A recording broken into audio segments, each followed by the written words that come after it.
Hello and good evening once again. It's time for the seminar. We'll be starting the seminar today in the next quarter of an hour, 50 minutes time. But I want to say good evening to you. And if you're watching me, I want to let you know that you're on the seminar page, which is the IVF Super Masterclass for April 24th today. Um, it's going to be a wonderful time. We're expecting a record turnout, about 108 people, and it's going to be an amazing time. I'll be taking time to explain what IVF is and also take time as well to explain how ATG IVF is going to make an impact in your life. And most importantly, I'm going to bring a lady on the show. She's gone through history of infertility herself, and she went through IVF, and now she's a mother of two children. And the reason why I've chosen this lady, who should be coming up live at some point, is her personal story. And she is a very close friend of mine, herself and her husband. And throughout and during her IVF journey, I I was very close to them, and I'm still very close to them. And I've chosen her because she has a lot of insight regarding IVF, and she'll be explaining so many things to you, to everyone today, regarding our own personal journey from zero to hero, from being trying to get pregnant to be a mother of two handsome boys today by the grace of God. So I'll bring her in here at some point once we start the seminar. If you're watching me, first things first, okay, I want to say good evening. My name is Dr. Papaji Talalade, Dr. J, as you well know, an active gynecologist, and I'm your host tonight.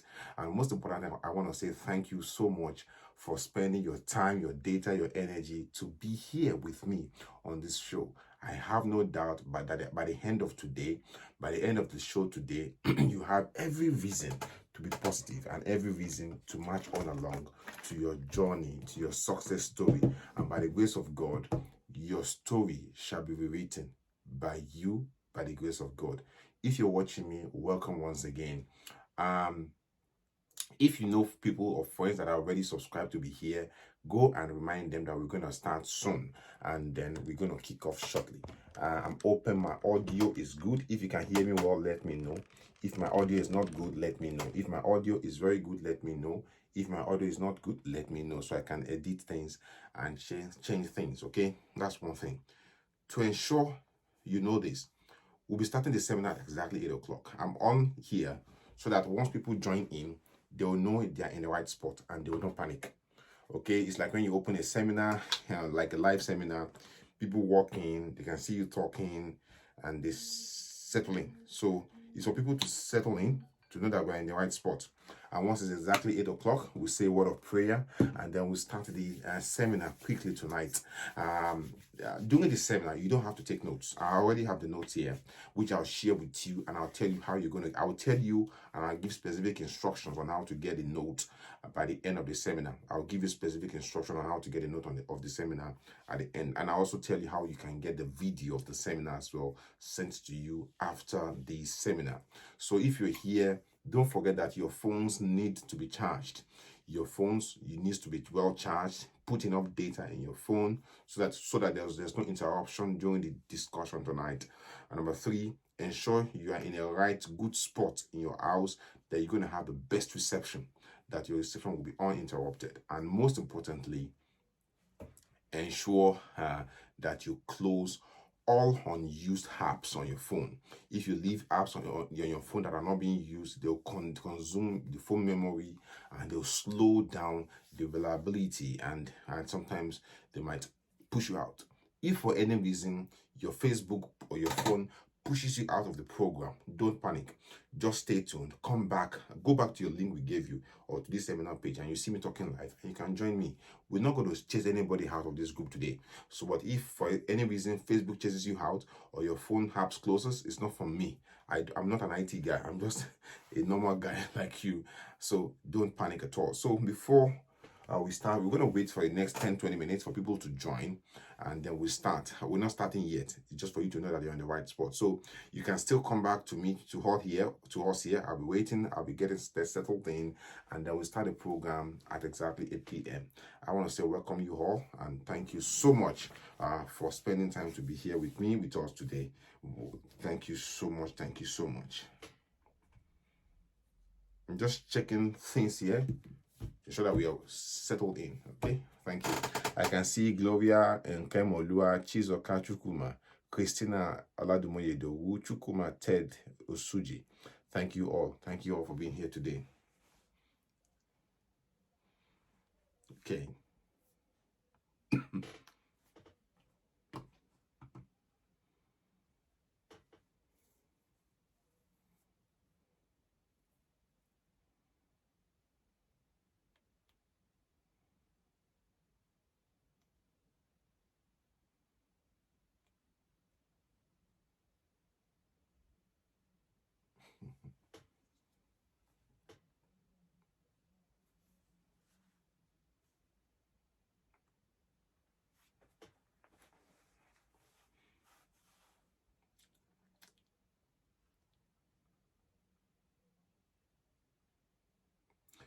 We have Lily Grace Baturi online as well. We have Indenojo Amara Michelina.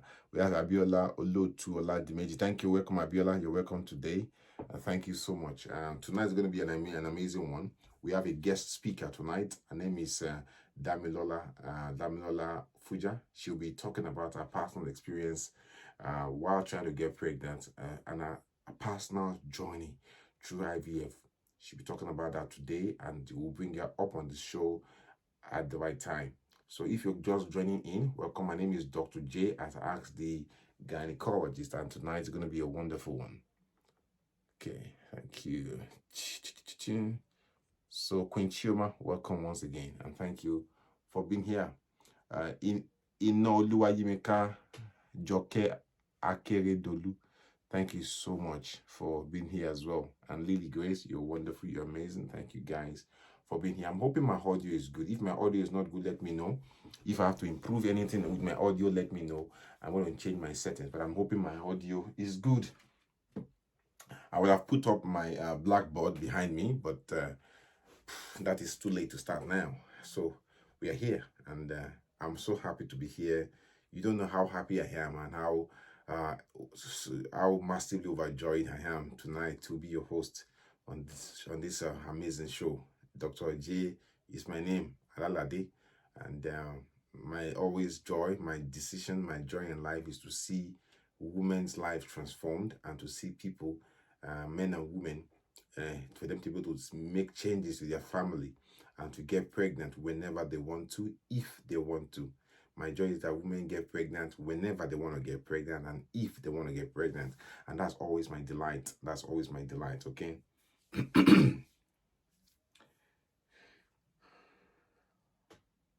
Thank you, Nekauba. God bless you, my sister.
Text it. Text it. Yes. Text it. Text. Send me a text. So we're just waiting for people to join, and we'll start exactly at 8 p.m. Anajuba Chinazom Elma, Sonny Rukaya Oyindamola. So once again, I want to welcome you all. If you're just joining in, welcome.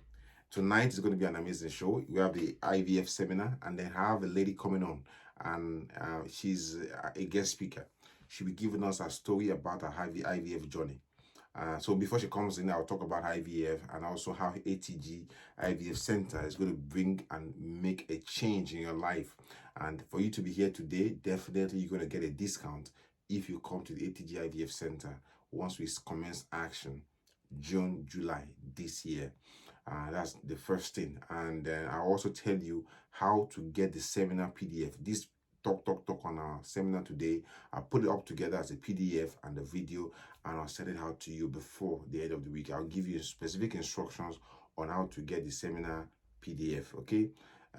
During the seminar, it's always important that you follow these 3 or 4 set of instructions. Ensure that your phones, they are well charged.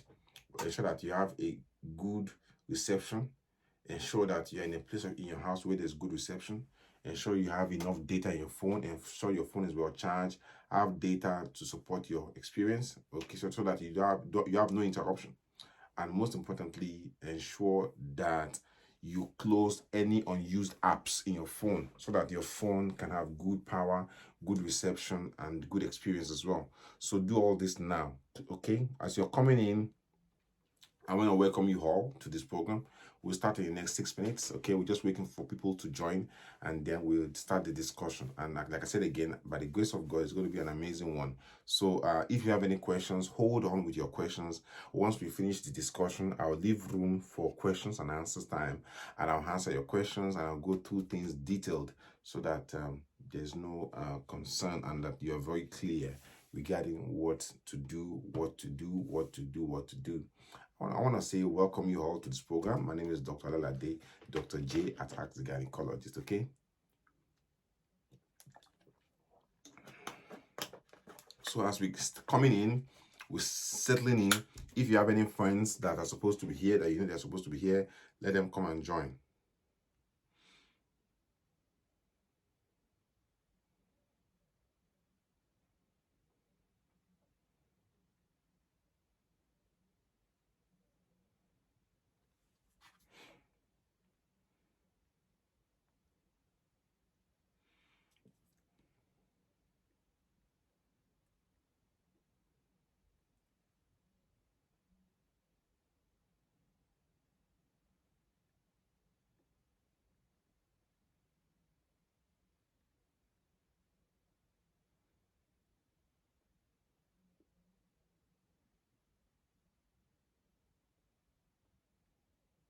Okay, so people are getting in.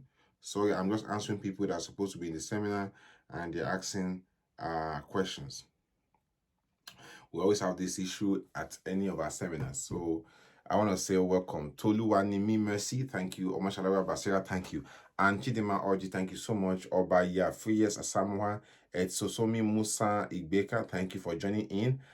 We have Sane Ukaya Mola, Anita Anosike Donatus, and Ajuba Chinosom Hilma, and Nneka Uba Queen Chioma. Thank you for joining in tonight to this program. If for any reason you cannot watch the seminar until the end, you can always close your page and come back in to watch the seminar at your own free time. You can always come back in to watch the seminar at your own free time. So the beauty of this seminar is that you can watch it in the comfort of your bed with your spouse, with your husband, okay, and you can watch everything completely. And you don't have to be in the seminar all through. You can always come back tomorrow morning to watch it again and again and again in case there are some things you've missed out or some things you didn't catch when we were discussing. And sometimes too, whenever we are answering questions, listen to all the questions we are answering. The reason is that some things you think you know, we probably retouch them. Some things you think you know already, we probably restructure them. We probably clarify some things you might probably not fully understand before. So ensure that you listen to other people's questions as we answer them.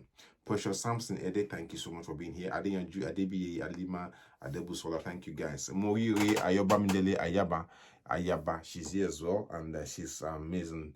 Sosomi Musa Ibeka, thank you so much for being here. I appreciate you. God bless you so much. My name is Dr. J, and tonight is going to be talk on IVF, on how to improve your chances and your options in getting pregnant. If this is your first seminar you're attending in ATG, you're welcomed. I want to say thank you so much for spending that time and your money, your hard-earned money to be here. Honestly speaking, I really appreciate you, and I want to say I love you, and I'm so happy you are here at least to listen to small me. It's grace. I'm grateful, and thank you so much. Honestly speaking, thank you. So we're about to start. We're settling in. We have about 4 minutes left before we start. If this is your first time, welcome. If you attended our seminars before, it's amazing. experience to have you once again. It's an amazing experience to have you back here once again. Thank you so much. Thank you so much. Thank you so much. Thank you. All right. So we have about 3 minutes left, and we're going to start the program shortly. Shortly. So let's get settled in.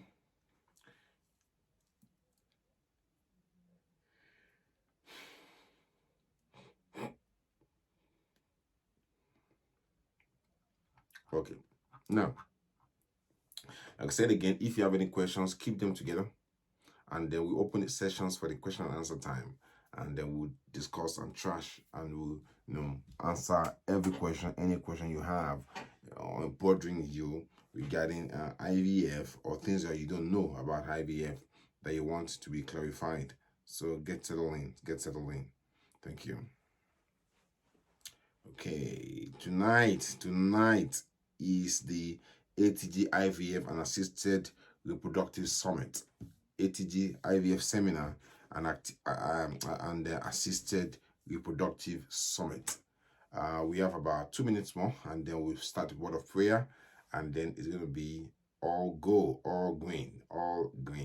We are on air now, and we are making the world a better place through you, by you, one lady, one family at a time.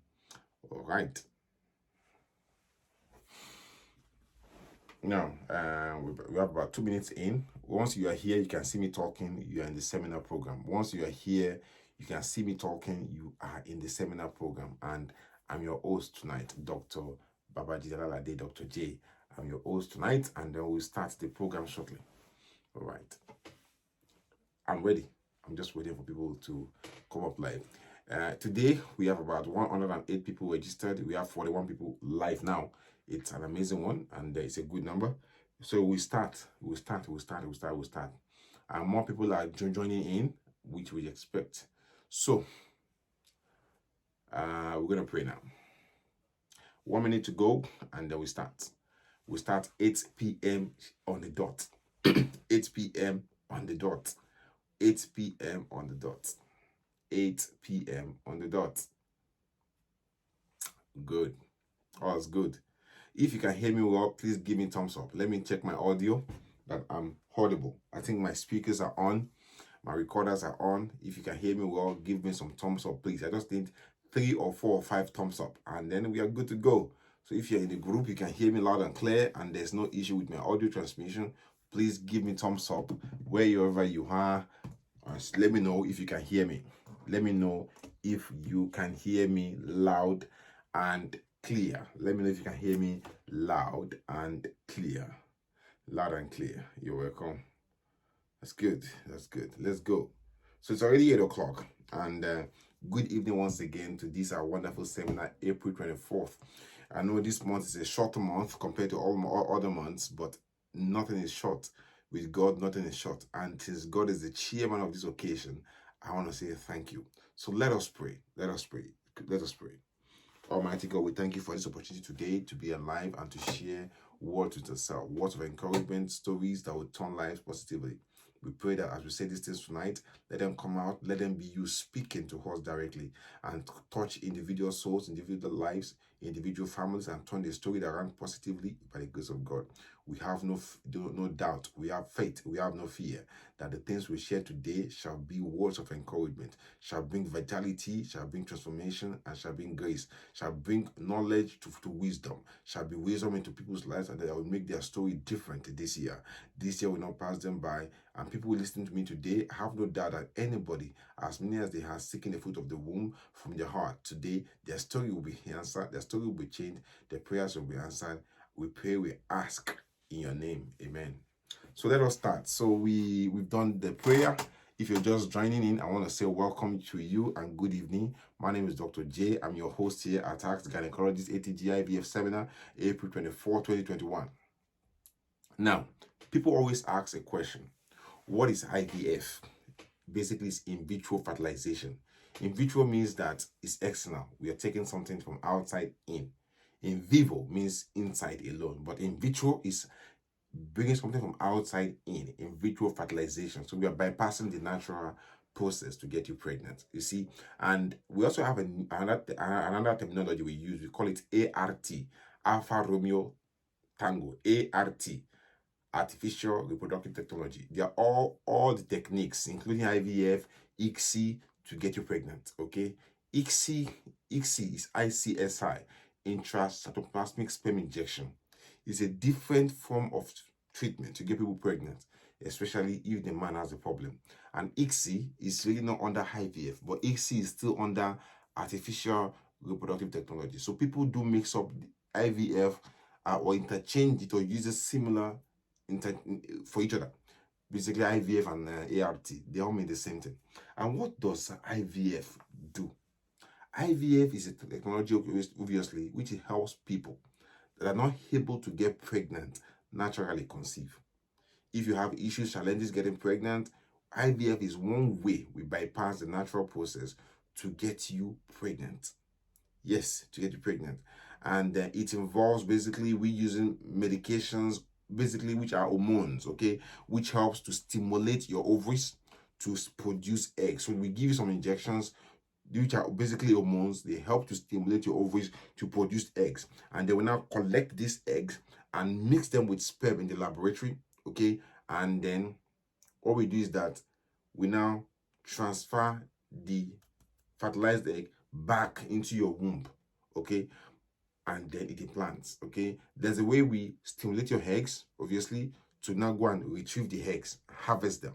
We get them fertilized with the sperm in laboratory, and then when we now replace the fertilized embryo back into your womb. But before we replace it back into your womb, before we replace the embryo, which is the fertilized egg, back into your womb cavity, we need to give you some medications to help your womb to be ready to receive the egg so that it's not rejected, so that it has a place to plant, so that it has a place to stay, so that the womb becomes comfortable and conducive to receive the egg. That's number two. We also give medications to support the early pregnancy so that the pregnancy will grow well at the beginning. Okay, if you're planning for IVF, you're going for IVF, definitely you should be on folic acid from now onwards. You should be on folic acid at least 1 month to 3 months before your IVF program. Okay, now during IVF, we have a laboratory, a doctor that will take your blood test to know what exactly is going on. Sometimes you might need a donor, egg donor, sperm donor. We need to get all your sperm out, the egg out, get the egg fertilized, and store some of them in the laboratory. And then even we put the sperm to the egg, fertilized in the laboratory under microscope by the embryologist, and we put it back into you. Okay, and in most cases, we try to transfer two fertilized embryos. In very rare circumstances, one embryo may divide into two, but we try and transfer maximum, ideally one good one. In some cases, we transfer two very good fertilized egg into you. Okay, IVF is an invasive procedure. Invasive in the sense that we put needle into your tummy, okay, or sometimes even through vagina to harvest the egg. So we put you to sleep or make you lightly sedated. We put a tiny needle through your vagina to approach the eggs under ultrasound guidance, and we aspirate the egg from the follicles. Sometimes we aspirate 1 or 2 or 3 or 4 or 5 or around 8 eggs. And we now take them out, we look at them under microscope. There'll be some that are very good and some that are not very good. We use the best quality egg. Okay, we use the best quality egg, and the leftover, we freeze them in case you need them again for your next IVF cycle. But in most cases, if we don't have good quality eggs, we don't freeze them in Nigeria. The reason is that to freeze those eggs, it costs a bit of money. So if you have to freeze eggs, the cost is very, very close economically because we operate labs. The cost of freezing eggs for 2 to 3 months is very, very close to the cost of getting fresh eggs from a donor, in case you're using a donor or in case you're using yourself. Okay, it's very close. But we can still freeze leftover eggs that we aspirate from you or from your donor and keep them in our laboratory for you to use when you come again in future, but at a small cost. IVF itself takes about, I would say, about 5 to 7 weeks in total to be done. IVF takes about 5 to 7 weeks in total. So if you're traveling from abroad to Nigeria to do IVF, have it at the back of your mind. You're going to be off work, or your husband will be off work for around 5 to 7 weeks, roughly. Okay, IVF is expensive. Trust me. If you've ever gone for IVF before, or if you inquired about IVF before, as you're listening to me today, you know that IVF is expensive. IVF is not a joke. Okay, if you're watching me, or if you watched me before, you're able to get pregnant naturally, always thank God, because it saves you a lot of money. IVF is expensive, but I can tell you that IVF is very cheap in Nigeria relative to other parts of the world. Yes, you say that people don't earn much in Nigeria, but still yet, if you look at what IVF is and the cost of raising that child, doing IVF is actually the least of your concern. And we have many ways to get IVF done. I've seen people trying to get pregnant IVF, they've collected loans, and once the baby is here, the loans are usually forgiven. Okay, so but I can tell you something, we have a lot of programs available in ATG Women Health Foundation to assist you to get pregnant when you want to, if you want to. I always tell people the three things that that makes us to consider IVF as an option for couples are this.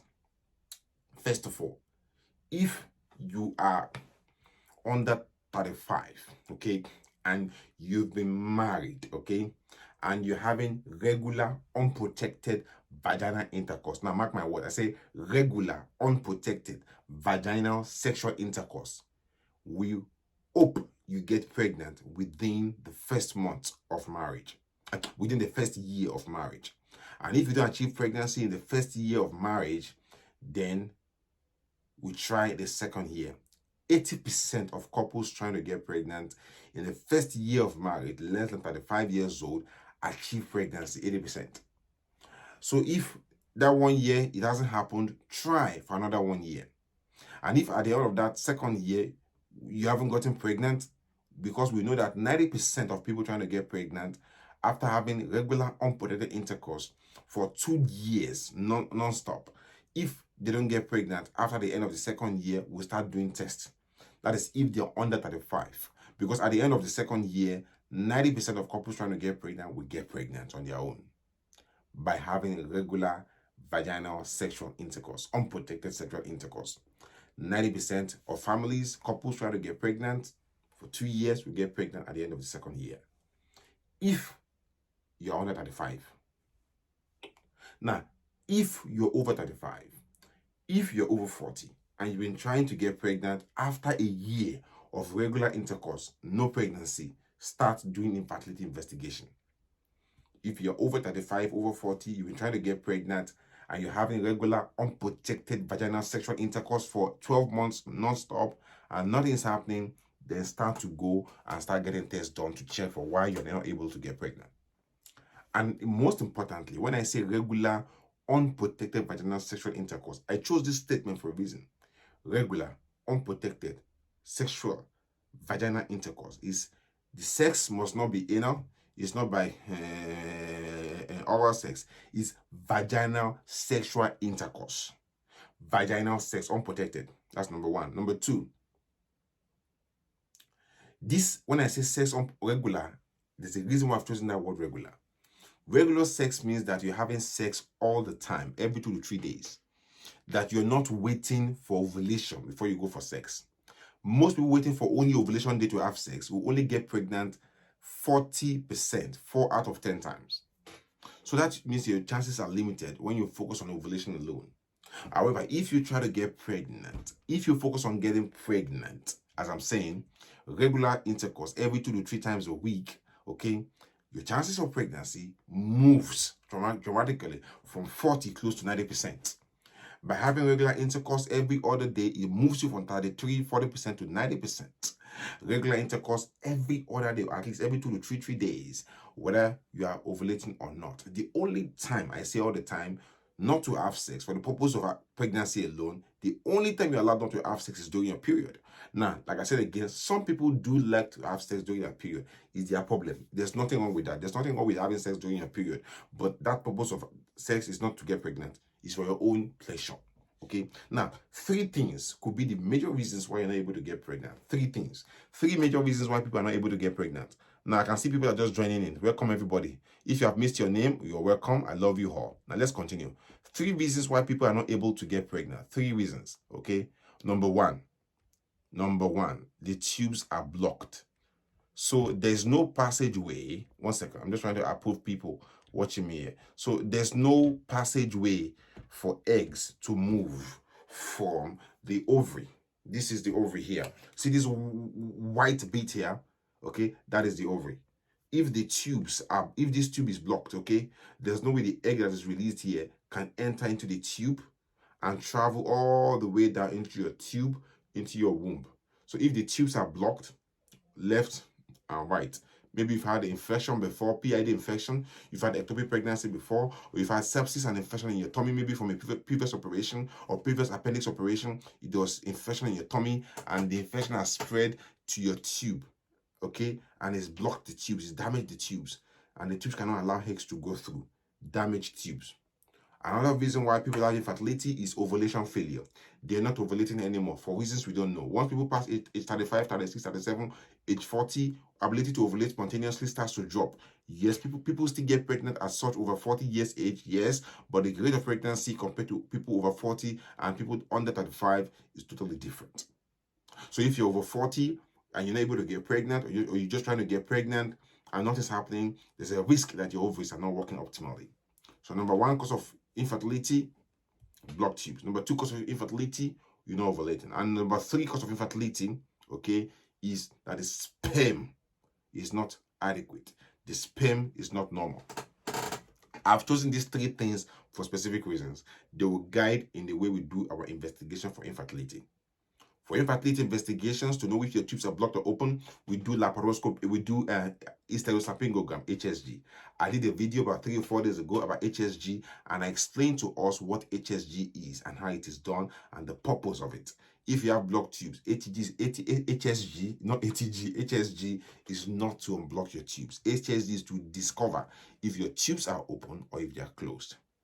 HSG is to discover if your tubes are open or if they are closed. You can be a bit uncomfortable, so I tell people before they go for HSG, they should take some painkillers like paracetamol, ibuprofen, cocodamol at least 1 to 2 hours before going for the HSG. They can also add Buscopan as well. Before you go for HSG, always do cervical swabs to check for infections hiding in the vagina.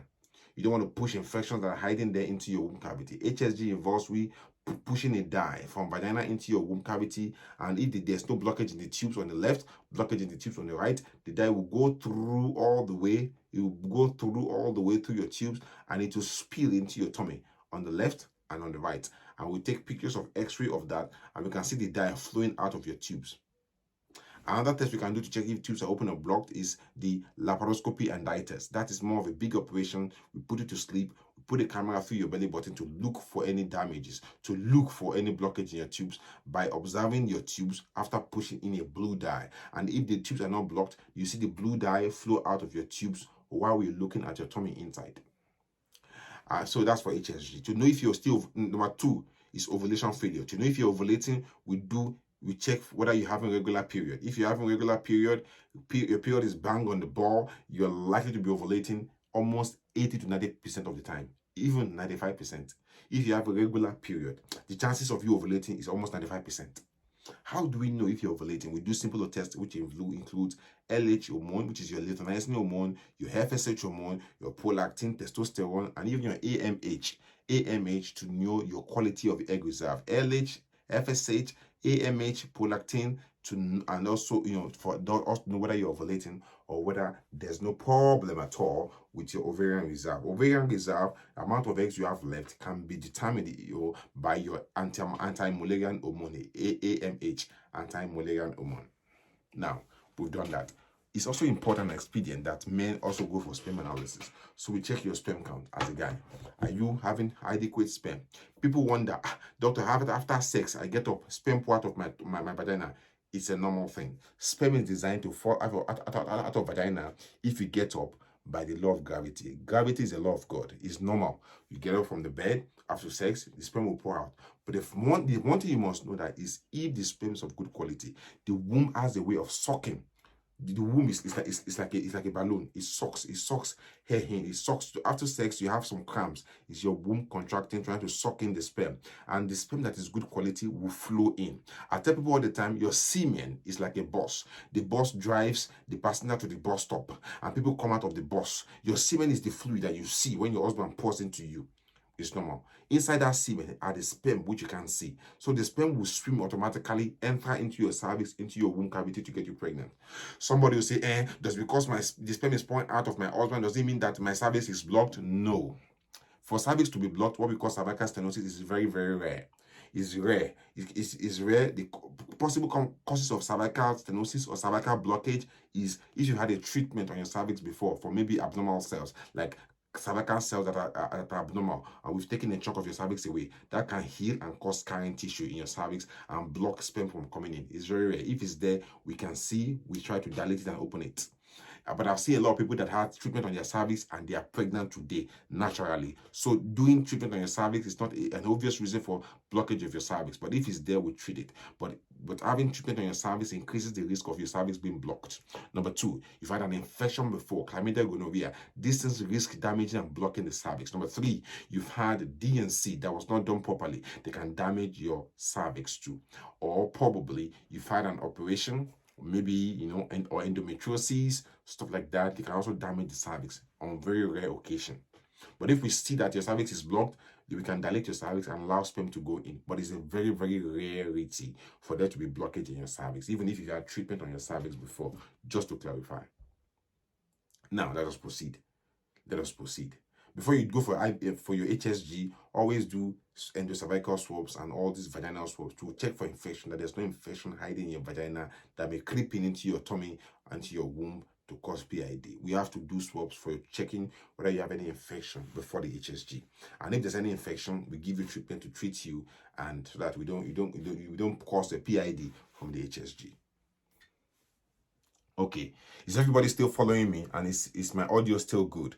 We are not yet there. We are going there. We have a lady that will give us a story about her IVF. Now, in some few cases too, the reason why we do, I said again, the reason why we do IVF is blocked tubes, ovarian failure, or sperm is not good. Some people, they have very low sperm, or some people, the sperm is so low, we have to now get the semen from them and go and pick the best sperm. And we now pick that one and go and put it into their wife. Some people, they have no sperm at all. Okay, for such people, we have to do donor sperm. To get donor sperm, and we put the sperm into their wife, and then people get pregnant. Another possibility is that some people, they are producing sperm, but there's blockage, and the sperm is not able to come out. So we now go and what we call surgical sperm aspiration. We go and aspirate the sperm directly from their testicles, and we look for the best one that we've aspirated, and go and put it into your wife to get your wife pregnant. That is called surgical sperm aspiration. We can do that too. We can also do ICSI, intracytoplasmic sperm injection, where we go in to pick the best sperm, okay, and put it into the woman. Okay, in some few cases, as a guy, if you had a PID before, chlamydia infection, gonorrhea infection, they have a way of damaging your seminiferous tubules. That is the tube that leads the sperm in your testicle to move out to be ejaculated. If you had infection before that was not treated, those kind of infection that can damage the tubes, they can block the sperm ducts, and the sperm is not able to come out. If you have such things, okay, and we know that you have such things, and we know that you are able to produce sperm, but it's not coming out, we can go and do surgical sperm aspiration, and we can do that at the ATT IVF Center to aspirate your sperm to get your wife pregnant. But if you're not producing sperm at all, and there's nothing there, we have to consider sperm donor. Also, if you're on the higher side, as per age, you're getting older and you're not ovulating anymore, you're going through what we call premature menopause, IVF might be an option for you to get you pregnant, and we can do that for you too. These days, we have technology available to change people's stories, to change people's lives. Some people are not ovulating. We've tried everything. We've given them Clomid injection. Still yet, they're not ovulating. IVF might be another option for them to get them pregnant. But IVF is not for everybody. IVF is not for everybody. Some people, we've given them Clomid. We've done everything. But still yet, they can't get pregnant. Some people, the egg cannot implant into their womb. It always fails. We put the egg into fail, it will fail. Their womb is not able to develop the thickness to accommodate and to receive egg. For such people, we might need to start considering surrogacy for them. Sadly, yes. Now, yesterday I was talking about IVF on the general ATG page. So somebody said that if you used a donor egg, does it mean that that baby is not your baby? I said no, and I said yes. And the reason why I said no is, first of all, if you use donor egg, okay, that baby is not genetically your baby. Okay, that is number one thing. If you use donor sperm and you are using your own egg, that baby is genetically not your husband's baby. Okay, if you use donor egg and donor sperm to get pregnant, that baby is not anybody's baby genetically. That's one thing. But that baby is your baby. Okay, if you carry that baby and you bring forth that baby to the world and you show love to that child, okay, let me tell you something. That whether even if the baby is your genetical baby, okay, no baby is yours. Let me tell you the cold truth. No baby is yours. The babies will grow up and they will move away. I was born, you are born, okay, and I grew up, got married, and moved and started my own family. I'm not my father's baby anymore, okay? It's late now, rest in peace. I'm not my mommy's baby anymore. Go be with her. I've moved on. Your babies will grow and they will leave the nest. And some people go through what they call empty nest syndrome. Your baby is not yours. We are only guardians. I said that yesterday. But what you hold that child you carry, what you hold that baby you've carried in your bosom by borrowing somebody's egg or something, whatever, or that baby you adopted and you made your own, what you hold that baby is love. Babies don't hold you love, but you as a parent, you hold that baby love. If you're able to give love to that child is yours, at least for that time being. That child is yours to raise. That child is yours to be a guardian. We are only guardians to our children. They are not our own. They are for the Lord. The head is the Lord and the fullness thereof. Even we are of God. No child is yours. You're only as guardians to them. And what makes you a parent is the ability to show unconditional love to that child that God has bestowed upon you to raise. What makes you a parent, what makes you a daddy, is that power to give and to show unconditional love to that baby. Okay. Now, IVF, as we know, also has its own problems. Okay. During IVF, we can choose the gender for you at the ATJ laboratory. You can choose the specific gender you want, boy or girl. We have that capacity. By the grace of God, you can choose. You can get donor egg, donor sperm. And the person donating to you will sign a consent, anonymity. That is, they say they've got nothing to worry about you. They're not going to come and chase you for any child. That egg, they've donated it to you and it's yours. They sign that contract and you also sign that you've taken that child on board. It's your own. There's nothing wrong in anybody giving you their egg. After all, people do take blood transfusion. Is blood not even more life than egg? And this person is giving you their egg. Before they give you, we screen them for obvious diseases to ensure that there's nothing they are carrying that will come and give you wahala. The same thing too, we screen the sperm, ensuring that the sperm is not anything carrying anyone at wahala that will come and give to you. We do all the screening tests before we give you the egg. Before that, you pay for that extra anyway if you're going for IVF at ATG Center, but it's very, very affordable and very, very cheap.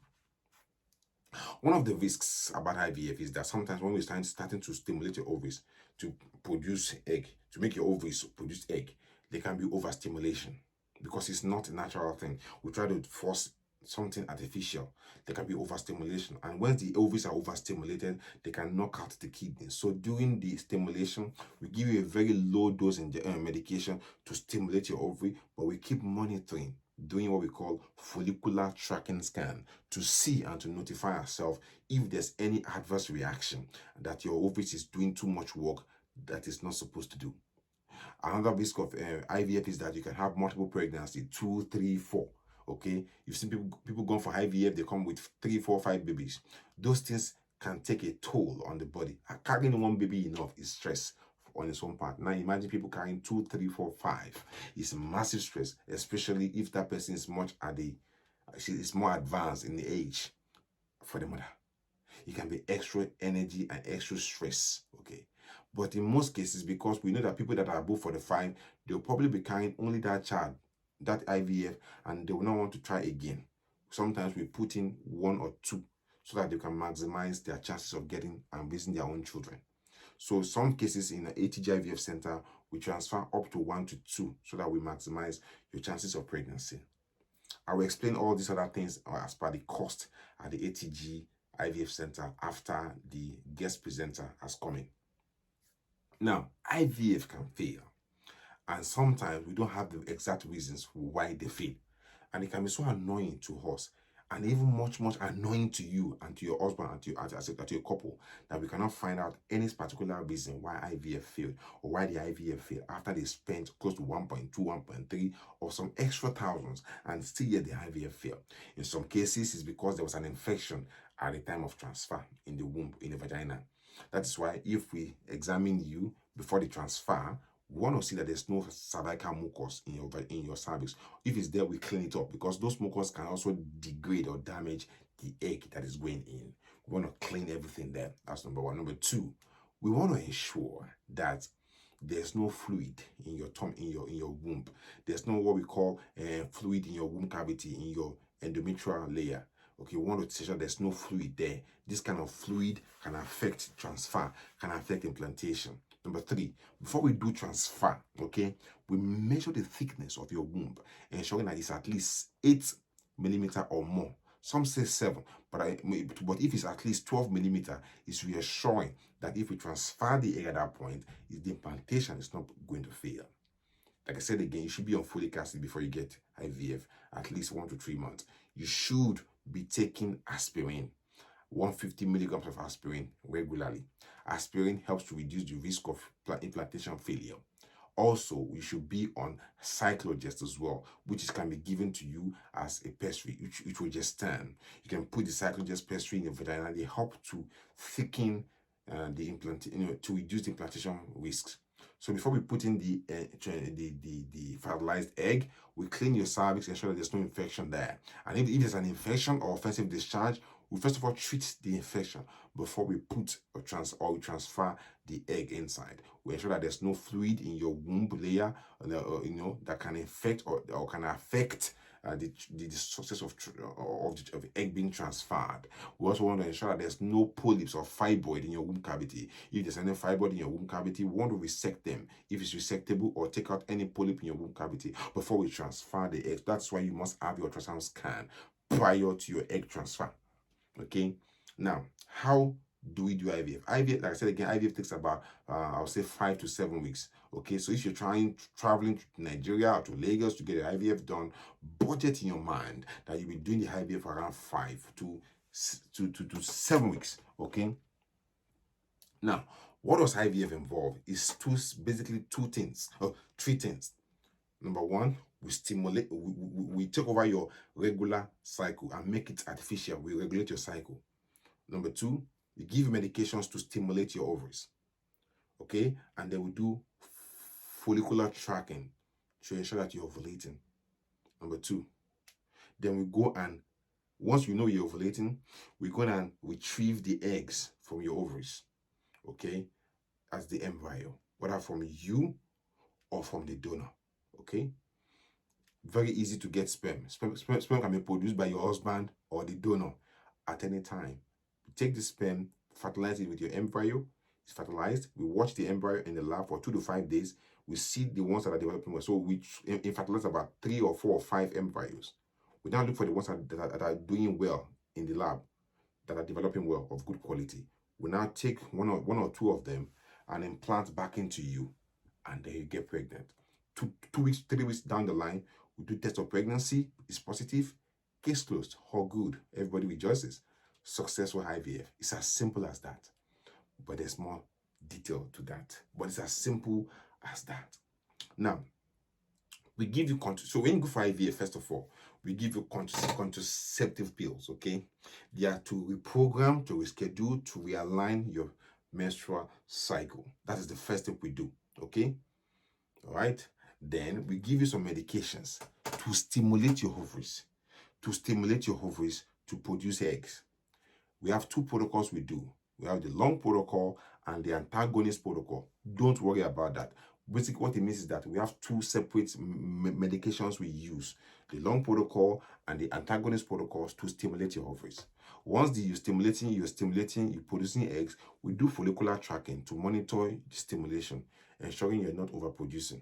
And then we now go and do egg retrieval. We retrieve the eggs, whether under sedation or under general anesthesia. We take the eggs, we get the sperm produced from your husband or from sperm donor, as the case may be, fertilize the egg, okay, and then put them in the laboratory and watch them. We watch them for about 2 to 5 days, and we now go and see the best embryos that are dividing and developing well. One or two of them, we take it, and with your womb being ready to receive the egg, or the eggs, we now put them back in, and we keep giving you cyclodextrin in your vagina to help to support the implantation and to reduce the risk of implantation failure. And once you're pregnant, 2 to 3 weeks down the line, you get a test of pregnancy positive, and that is it. That's IVF for you. Now, before I continue, I'm going to bring in our guest speaker, who is going to tell us our story, to give us our story about pregnancy. He's going to tell us our story now.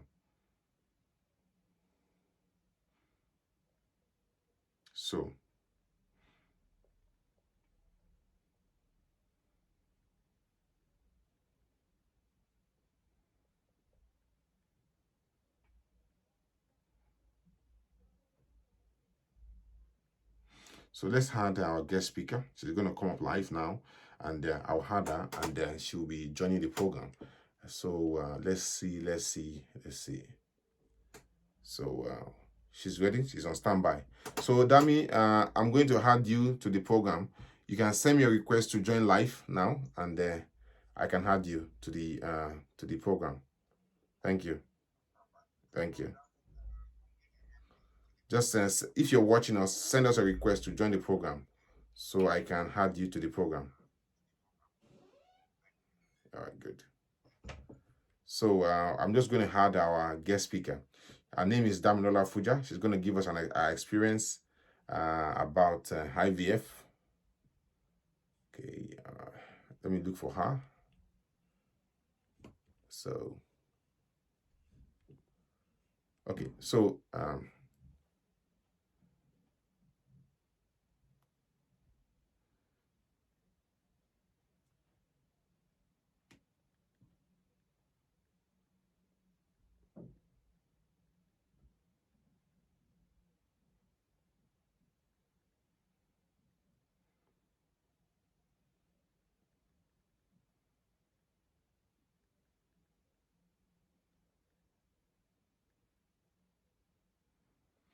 Damilola, we are waiting for you to join in.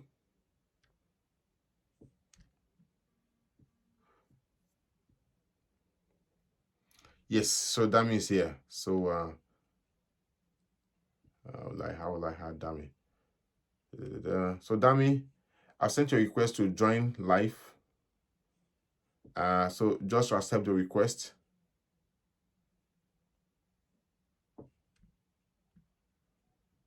Dami, I've sent you a request to join live. Accept the request, and I'll bring you up live. Okay.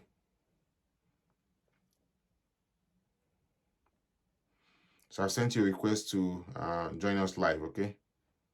Thank you.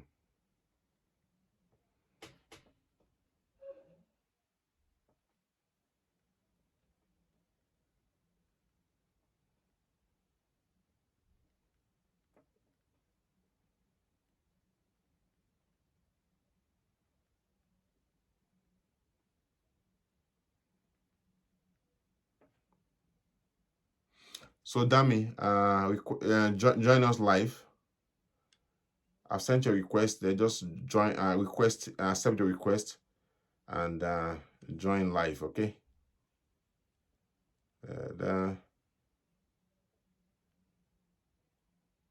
Dami, if you can request to join, just send us a request to join the program. Okay.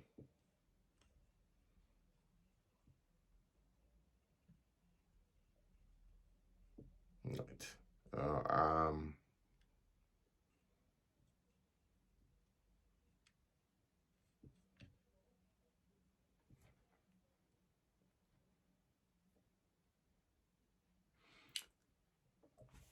Dami, we are sending you a request to join the program. Just a request to join the program. Okay. Try again. Uh, can you send a request to join? I can't see any request here. Sorry?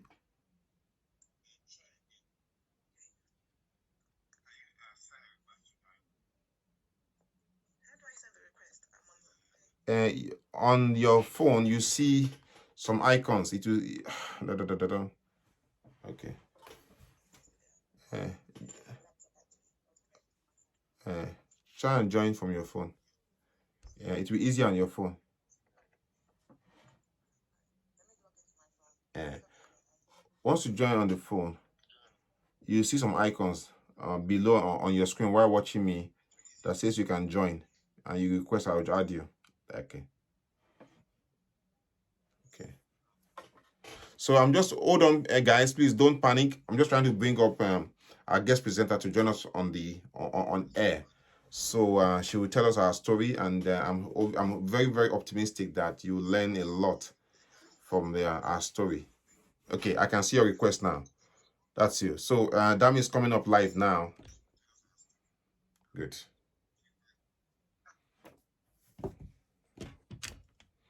Hello, Dami. Good. Good. Try and mute your laptop so that it won't be the voice won't be very good. So everyone, I want you to welcome Dami. This is Dami Fuja. She's my very good friend. Her husband is my very good friend, and um, Dami is here, and I'm sure you can see her. Dami, can you say hi to our viewers, please? Hello, everybody. Good evening. Thank you so much. So I'm going to leave the floor now for Dami to tell us her story, and she'll take about 10 or 15 minutes, maximum, and she'll tell us her journey through infertility, through the IVF program, and even afterwards, and how her story has changed dramatically. And I'm sure by the grace of God, everybody watching me today too, by the God's grace, you can tap into a blessing, tap into a story, and borrow a leaf, and you see changes in your life by the grace of God. Dami, thank you so much, and welcome once again. Thank you. Thank you, Dr. Jude, for inviting me onto this platform. I've never really spoken out about my journey like this before, but I'm happy to share. It was a long journey, and I must say, Dr. Jude was part of it from day one. And up until now, he's still part of my journey because I call him for everything regarding anything. But I'm very grateful for Dr. Jude. I mean, he's been wonderful. We thank God.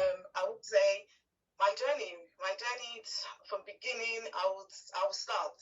Sorry if I'm sort of rambling. It could be a bit of nerves, but please bear with me. Oh, thank you. So I will start. So as Doctor introduced, my name is Dami. My name is Danola Fuja. I am based in the UK. I will start. So in the first year of me and my husband being together, I fell pregnant. Unfortunately, I didn't even know I was pregnant. It ended up, I thought I had food poisoning. It ended up being, I was rushed to hospital and I found out I was ectopic. It was an ectopic pregnancy. It was scary because it wasn't as if we were in the middle of trying, but it ended up, God works in mysterious ways. So that's how that was. I was rushed to hospital. When I was at hospital, I was rushed for emergency surgery. And my left tube had to be removed due to the ectopic pregnancy. It was an emotional thing, but with everyone around me, with even Dr. Jide, doctors, everyone telling me, don't worry, Dami, you've still got one tube. You only need one tube to get pregnant. So that was what I was told, and I was optimistic and I was prayerful that, okay, that's fine. I only need the one tube to get pregnant. So we continued, young couple. Then it became a thing of after a year, and all of my fellow Nigerians, Africans know, when it gets to that sort of a year after you've been married, family starts asking questions. What's happening, So it became of a concern. So after a year, became of a concern, like, okay, what's going on? I'm not feel pregnant. So I went to see my doctor, and my doctor asked my GP, she asked the questions of, are you and your husband having regular intercourse? Yes. How often? Regularly, frequently. And she said, okay, since it's been that long, and obviously she knows my journey with having a topic, it was also sort of a concern. So I was referred to have some tests carried out. So they did some tests, and that came back, and as they said, they went to check my ovulation to make sure I am ovulating. That came out okay. My husband was sent for semen test. That came out okay.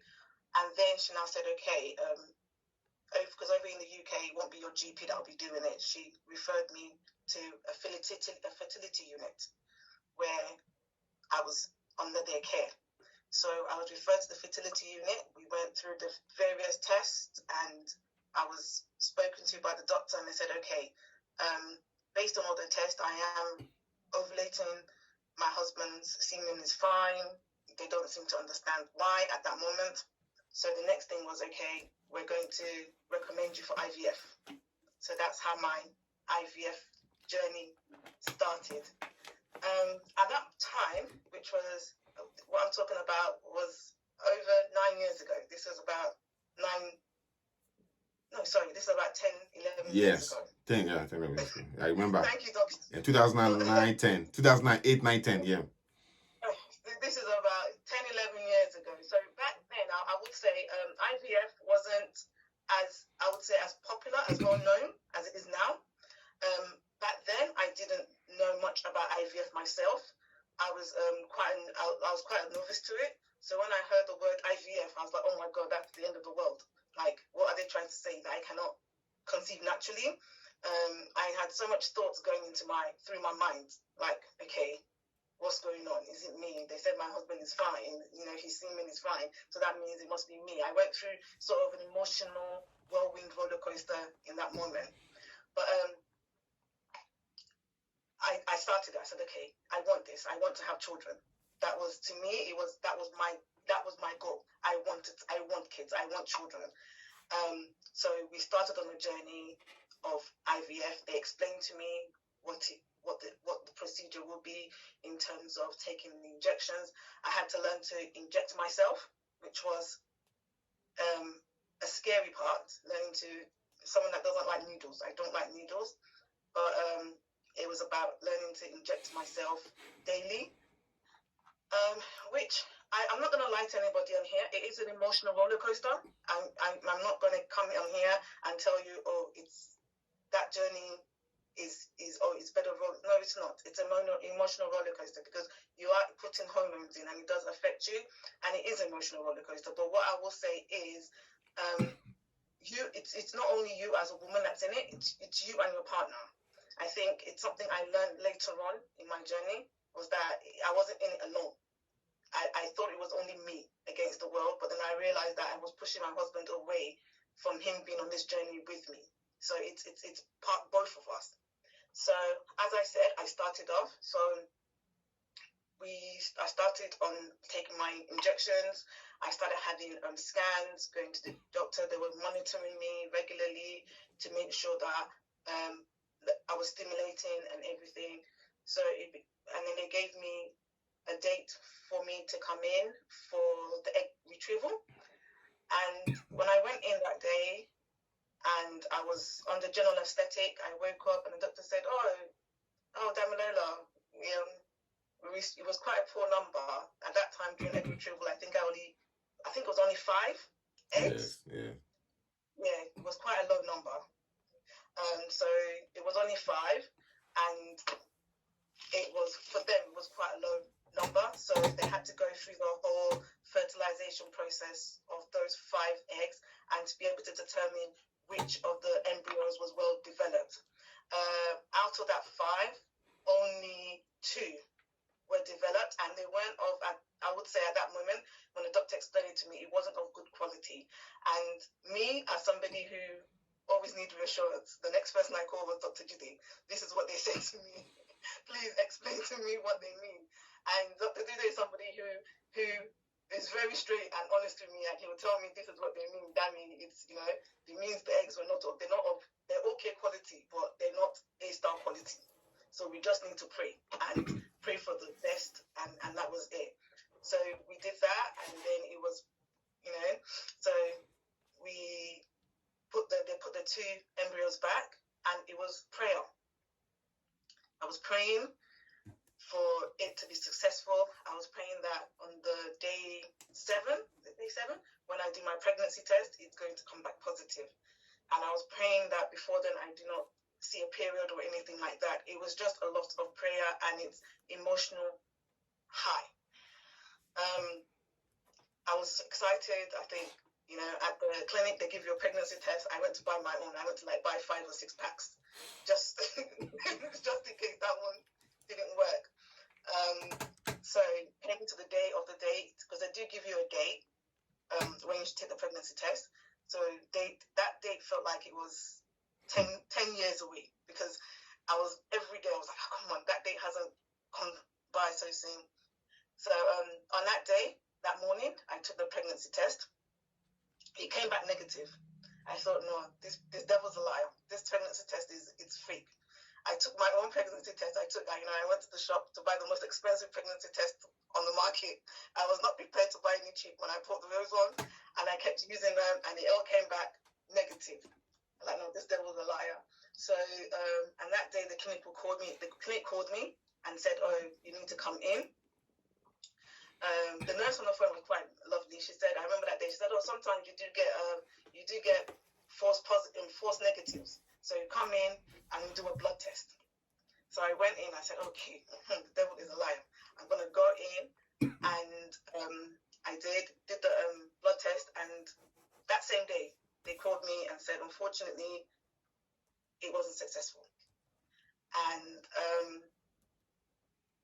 I must say it was emotionally draining, because you build up all your hope and expectations, and you read all the articles and you read all the leaflets out there, and you believe that, okay, it's just that one chance, and you hear so many stories of somebody did it once and it happened for them.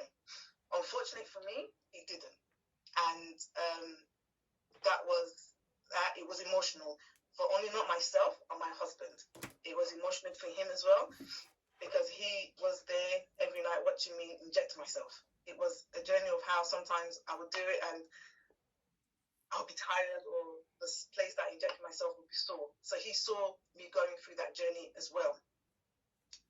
So at that time it was me, and I said, okay, I called them up and said, I was determined. I think I was on that mission of, I want to do this, I'm going to do this, and I'm going to get pregnant. So 2 days later, I called the clinic. When can I go again? And they said, oh, you need to let your body rest. You need to have a few periods before you can go again. I said, okay, don't worry, put me on the list. We're ready. I'm ready to go again.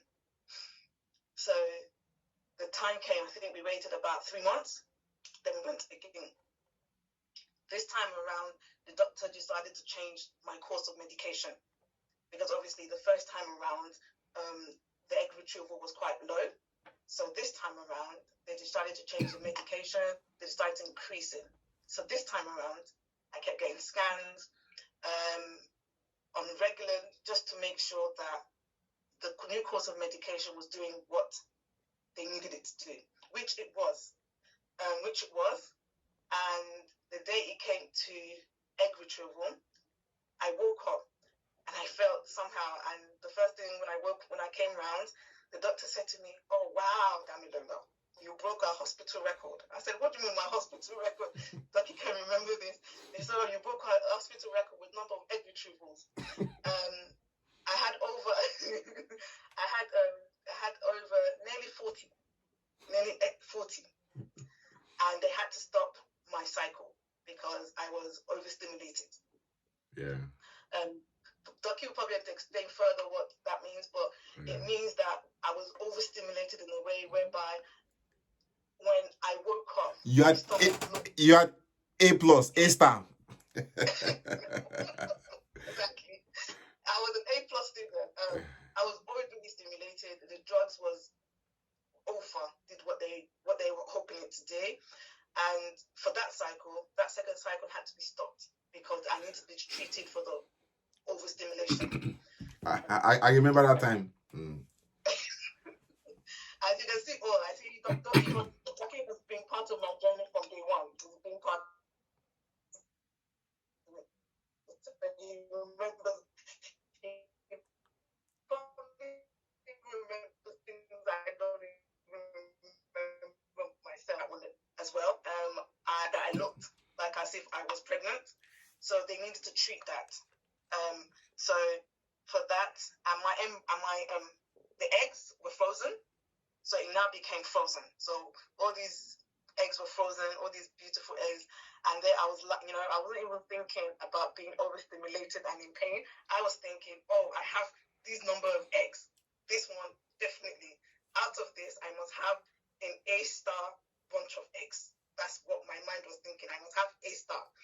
So I was there and going through all that. And in mind, I was thinking, when is my consultant coming around? I want to know when I can get through this and then start on my treatment on the cycle, because it wasn't going to be a fresh cycle. Now I have an eggs. I was going to go through a frozen cycle.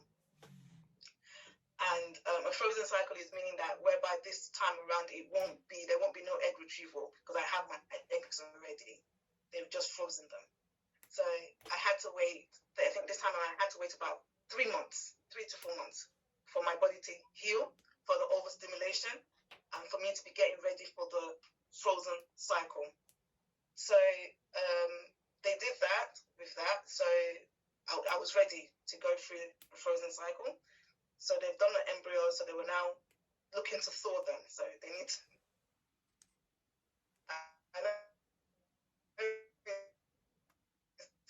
Sounds like thawing chicken, but that's what they do. When something's frozen, you need to thaw it. Hello? Yes, okay, I'm here. I can hear you. Connection. I can hear you. I can hear you. Okay. Okay. Okay, that's fine. Thank you. So they needed to go through that. So it was about bringing out the eggs and then doing the fertilization with the sperm and then seeing which ones developed. So as you can see, they'll need to call me. I'm just waiting on the edge of my seat, waiting for that call to say, okay, Damilola, we've got embryos that have developed. So out of this wonderful number of eggs that I've broken the hospital record for, it started the cards. We've thought, they'll call you to say, how many do you want us to thaw? Because obviously, when they bring it out and they thaw it, they can't freeze it again. So I was very cautious of that, about how many they were bringing out at the stage. So I said, okay, let's bring out 4. Let's see how those ones did. So they brought out 4. They'll call me, oh, no, they didn't survive. Okay. I was like, don't worry, I still got loads left. So it was about going through the process. I think we thought about 10. I think we thought about 10 or 12 before they said, oh, okay, we've got a good developed embryos. You can come in for the implantation. I said, oh, fantastic. So we went in. I was, prayerful. I did relaxation, like so many people. You read so many relaxation techniques. I was relaxed. I did all that, and I went in, and we did it. I read so many places whereby they said, "Oh, you should slide on your back and not move for so many hours." The doctor's laughing at me, but you go through this and you read so many things. So, and I was praying that this one definitely will be successful, and unfortunately, it wasn't. It didn't. It turned out to be negative, and that was that one. I wouldn't say I won't come in here and lie and said I wasn't brokenhearted. I was. I was hurt. I had so many questions, and at that time, I questioned. I'm like, why me? Why is it me that this is happening to? What have I done wrong? What have I offended? Who have I offended? Did I offend God? So many questions I asked myself. I went through that emotional roller coaster of questioning myself and thinking, what is it that I have done that this is happening? Why is it being so difficult for me to get pregnant? I went through that moment, and then I'm one of those people that when I go through sort of like doubting period, I sort of kick myself and said, listen, God doesn't put you, I felt like God doesn't put me in situations that I cannot handle. Yes. I felt like he knew I could handle this situation, and that's why he put me through that journey. Yeah. And that was what sort of my mantra in my head was, damning, don't worry. He's got you. He's got you. So I said, okay, I picked myself up. After of 3-4 months, I decided to call the clinic again and said, okay, I've still got my frozen eggs. I want to go again. They said, fine, when do I want to go? I said, whenever you can slot us in. So we, the same thing again, they had to thaw the eggs. Unfortunately, me thinking I had all these A+ eggs, by the time it got down to the day for me to go in, I went down to my last 2. So my last 2 was what they put in. And it was about being prayerful. I said, okay, God, these 2, I pray they turn out to be my heart desires. I said all my prayers. I was prayerful. I was hopeful that this one would definitely be successful. Unfortunately, it didn't. Unfortunately, those ones too turned out negative. I thought to myself, Damien, you've done this 3 times now. Let me take a break. Yeah. It was about taking a break mentally. I think I needed to take a break. And I think that time I started looking at other options. I'm not going to lie. I was looking at other options. I was thinking, probably wasn't me. Probably there was something I couldn't carry my baby. I didn't know if that was me, if it was something wrong with me. I went through a phase, and then obviously, as women, you do when you're in that age range where your friends are having kids, your own siblings are having kids, your younger siblings are having kids. It became of, what have I done wrong? In fact, twins. It became of, twins. In fact, twins. Yeah. Okay, remember, during that period of time, during my whole journey, the first part, my sister gave birth to twins. And she didn't go through no IVF. It just happened in birth. And she happened. She had twins. She got pregnant with twins. I was happy for my sister, but deep down, I won't lie, and I say it. I'm not to. There was an element of jealousness in there because I was thinking, my younger sister, how can she just lie down there? Just like that. Just like that. With 2 blessings. Just like that. With 2 blessings. And me, I'm just at that moment, I'm just asking for 1. But she got 2. I don't know how you coped. I remember I was there for the naming ceremony. I don't know how you coped. Because it was difficult. It was difficult because at that time when she was pregnant, I was going through my treatment. It was difficult. And even going through and getting the call that it was negative, I had my sister there and I was dealing with her. I was helping my sister out with her morning sickness. As you can see, Doki remembers. There was a period of time that she had to move in with us because her husband was working away, so she needed to stay with me. So you can imagine me going through my own emotional journey and then also being emotionally happy and being available for my twin sister. I mean, not my twin sister, for my sister with her twins. It was emotional. It was an emotional roller coaster. I used to lay down in bed, not wanting to wake up. Look, he can testify because he's been there since. I used to lie down in bed crying, like, why not me? And then I'll wake up and then I get up, wash my face, and then go and see her because I don't want her to feel bad.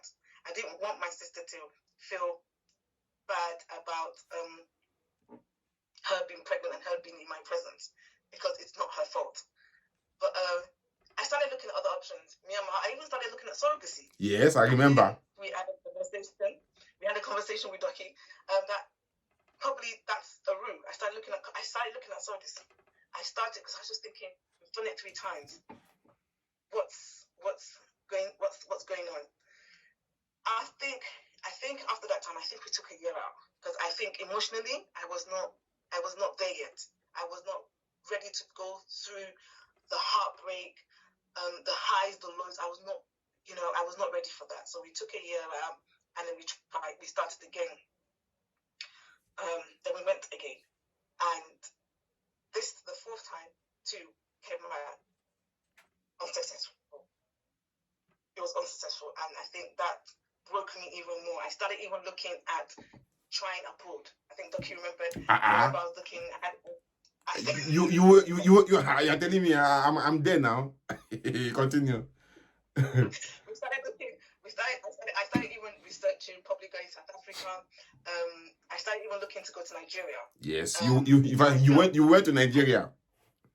Yeah, I started looking at that. Yeah, about going to Nigeria because I just felt like here in the UK, I feel like even here in the UK, they're very cautious. They follow the guidelines to the T over here.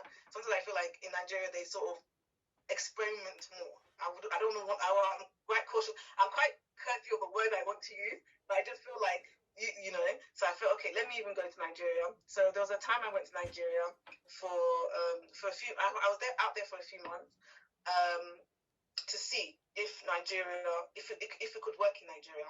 So I went.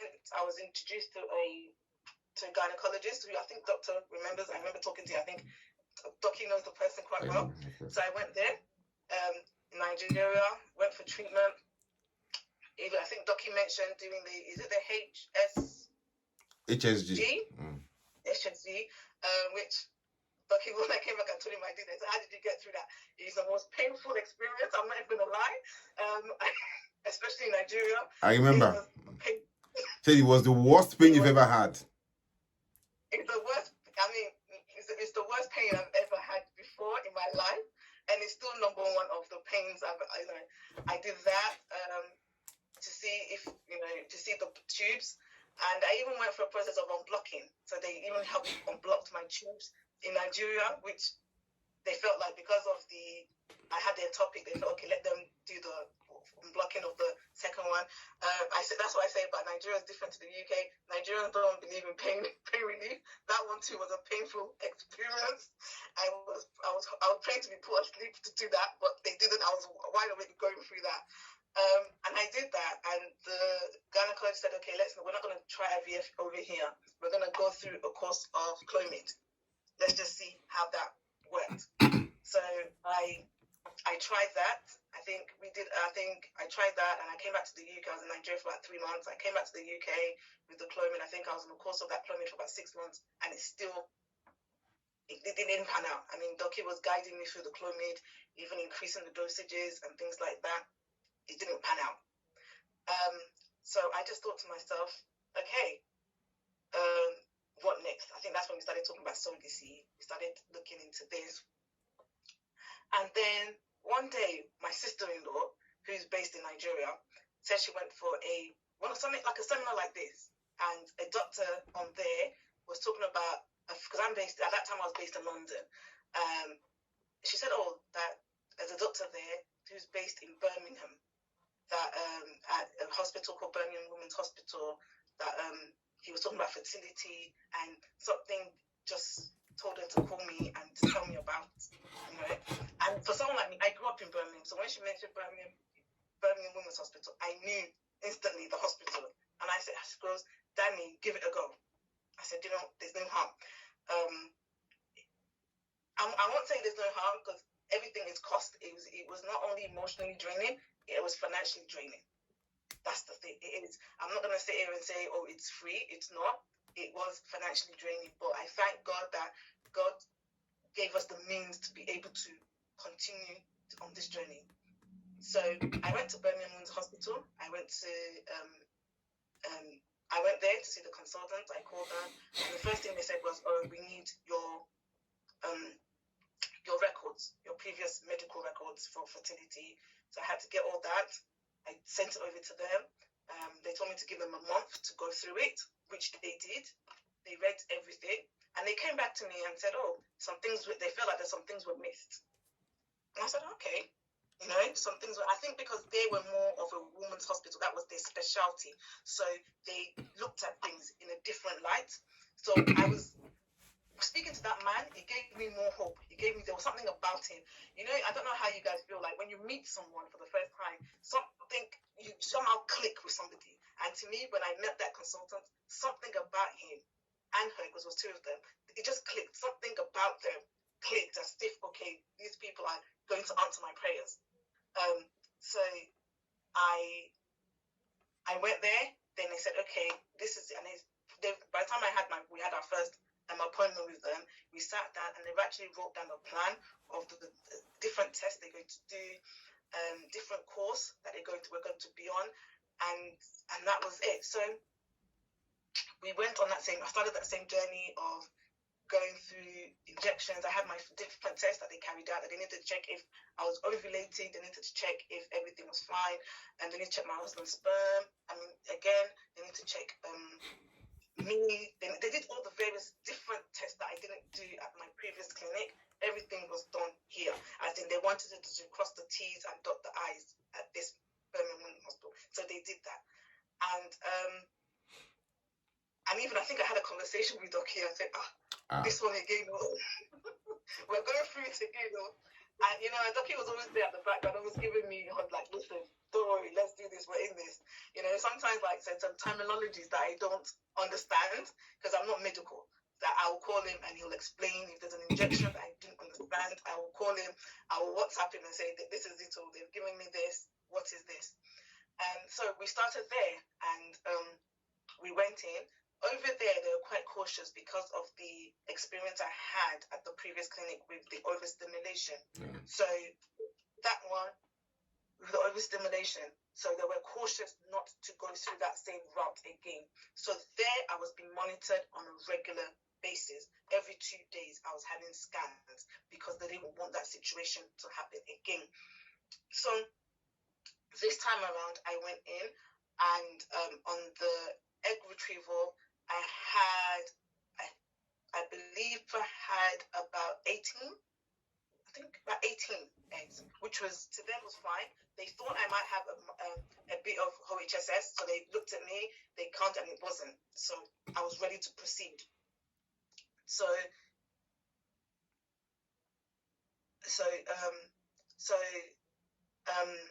that was that. So I went in, they did egg retrieval. Then I went home. They called me a few days later to say, okay, and over there at that hospital, they were quite cautious. They were not going to put back 2 embryos. They were going to put back 1. They only said they'll put, and I said, why 1? They said, it's good quality. I said, are you sure? Like my previous place, they put back 2. They said, no, here we're 100% sure, and we're only going to put back 1. We're not going to put back 2. We're only going to put back 1. I said, are you sure? They said, yes. So I remember I went in. The consultant was absolutely nice. I was there. He put the embryo back in, and the messages, and one word that would come in, he said to me, he said, damn Lola, I've done my part. The next part is down to God. He goes, what I have done, I've done me. He goes, the woman's body is still a mystery to everybody. So he's done it, and everything else is to believe in God's hands. And I was like, wow, okay. And that was it. I carried on. I went home. I carried on doing I think deep down, even though I was optimistic, I wasn't as optimistic as I was in my first few cycles, because those ones I didn't know what to expect. This one, I said, okay, let me just carry on with my day-to-day. I'm not going to go on that emotional high, and then just for it to come back to be negative and then be heartbroken again. I think I just stayed on a neutral ground and just left it in God's hand and said, if it's going to be, it's going to be. And I just left it and just carried on. To be honest, even before, I used to sit down and look at my calendar to say, is the day for me to take the test. I think even at that time around, I didn't even do that. I just left. I did continue doing what I was doing. And it became on that day, I think one of the nurses had to call me to say, damn Lola, have you not taken your test? And I'm like, it's today. I took the test, and it came back positive. I thought I was seeing double on that stick. I thought that stick was a lie. I thought the stick was a lie. I thought that stick was a lie. No, that can't be true. That can't be true. So I told the lady, the nurse to call me back within an hour. She called me back, and I said to her, the test is positive, but I don't know. I went out to the shops as I do. I went to go and buy more pregnancy. I think I bought about 6 different pregnancy tests, different brands, and I took all of them, and they all came back positive. I was like, what? I was, my husband, I called him, he was at work. I think before I even told my family everything, Dr. Dide was the first person to know, and I didn't tell anybody else. I remember. I think continue, but there's still more story. Please keep listening. No, that means he's gonna give you more story. Just continue listening. Please pay attention. Pay attention now. So even with this one, nobody knew. Nobody knew I was pregnant. It was me, my husband, Dr. Jide, and my medical team. My family didn't know. I kept on doing everything I was. I'll tell you the funniest thing of how my family knew I was pregnant. I was at my sister's house. My sister with the twins. And my sister with the twins was pregnant, actually. Just leading to before I got my positive. She came to me about 3 or 4 months prior, and she just gave me a little card, and she's having her third child. Yes, the girl. Yes, the girl. And she said she didn't know how to tell me because she knew of my journey. I was like, come on, you can't do that. I was happy with her. I was happy for her. I was ecstatic. I'm going to be an aunt again. And I was like, okay, fantastic. So it was about planning her, making sure everything was fine. So one day I was at her house. I started feeling uncomfortable. I started having cramps. I started feeling really uncomfortable. But I was pregnant at that time. I knew I was pregnant. I was worried. So I had to go to hospital. I went to the hospital, and I was lying there. She was with me. My sister was with me. And the doctors asking questions. Oh, what have you eaten? When's your last period? Do you think you're pregnant? And she's standing there in the room with me. And the doctor said, like, are you pregnant? And I had to say, yes. And he said, how many weeks are you pregnant? At that time, I think I was about 8 weeks pregnant. When my sister heard, she just fell to the floor. My sister was pregnant at that time. She fell to the floor crying. Like, couldn't believe it. Like, what? And I didn't tell her I was pregnant. So because you were scared. You were scared. You were scared. I was scared. Yeah. I was scared. I was scared to tell anybody. I was scared to say anything because I didn't know. In my mind, for me at that point, it was still unreal. So unreal. It was still unreal. I didn't believe it somehow, even though everything else said I was pregnant. The doctor said I was pregnant. I received letters saying I was pregnant. So I was in hospital, and what led to that hospital was because I started developing OHSS, overstimulation, because of the drugs. So I was pregnant, and I was overstimulated. I was having that as well. So it was about managing both. And I must say, my husband is surrounded by doctors, because at that hospital as well, my husband had another doctor friend there who was looking at who was my senior in medical school too. Exactly, So it was him that was on shift that night, and he was like, "Oh, Kamala, what's happening?" And then you're pregnant. So it was like, wow. So it was about managing that and also managing the pregnancy at the same time. So it was, so I was there lying in my bed, and my mom was in Nigeria at that time on holiday. So it was about, okay, my sister knew. It's a thing I had to call my mom to let her know. And my mom jumped on the plane the next day to say, my daughter, So that pregnancy, I carried on that pregnancy until about 20. Everything with that pregnancy was fine. I was, doing things I needed to do. I was being overly cautious because something at the back of my mind was still saying, it's not real. When I went for my first, I think it's when I went for the first scan, and I saw the heartbeat, and I said, oh my God, this is actually a baby. And obviously when you do IVF, you get to hear the heartbeat because you go for a scan. So normally when a person gets pregnant, naturally you don't get to get your first scan until a few months down the line. But with IVF, because they want to make sure that everything is in the right place, obviously because of my history of entoping, they did the scan quite early. So I was able to see my little heartbeat, little lump, I couldn't believe it. I was like, definitely this is real. I heard it. I heard the heartbeat. I was like, wow. And everything was going fine. I was happy. Me and my husband were ecstatic. Already started looking at baby names and things like that. Then on one fateful day, I remember that day I was in America. I was about 26. 24. I was about 20. I was just 24 weeks 24 years. pregnant. I was 24 weeks pregnant, and I started having cramps. I started having cramps. I was in bed. It was the middle of the day. I think about 2 o'clock in the morning. I started having cramps. I got out of bed. I felt like I wet myself. So I was like, something is not right here.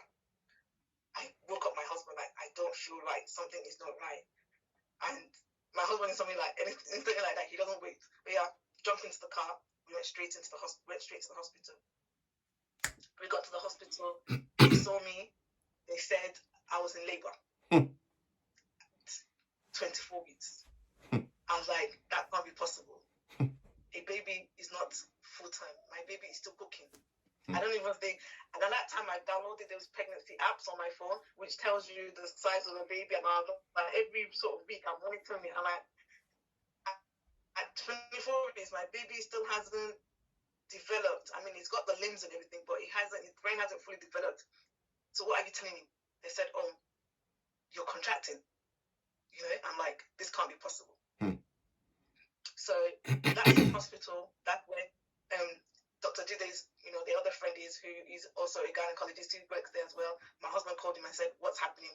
He wasn't on call. He just left his shift. And he called him and said, this is what they say. My husband said, okay, and the doctor said the best thing is the hospital you are at, unfortunately, they don't cover neonatal of that early stage. That it's better you go to one of the top hospitals. So I would advise you to discharge yourself and then go to present yourself at those hospitals that can care, just in case I do have that baby right then and there. So it was about discharging myself. I mean, the doctor that was on call that night at that hospital, I think he himself couldn't tell us directly to discharge yourself and go to that hospital because he's not ethically right to do so. Yeah. But as soon as we said we're discharging myself, I felt like he had already written the discharge letter on his face. Just waiting to hand it to us because anybody out here who's been in the UK hospital know discharge letter, you don't get it within 2 minutes. It takes a big number of minutes. Yeah.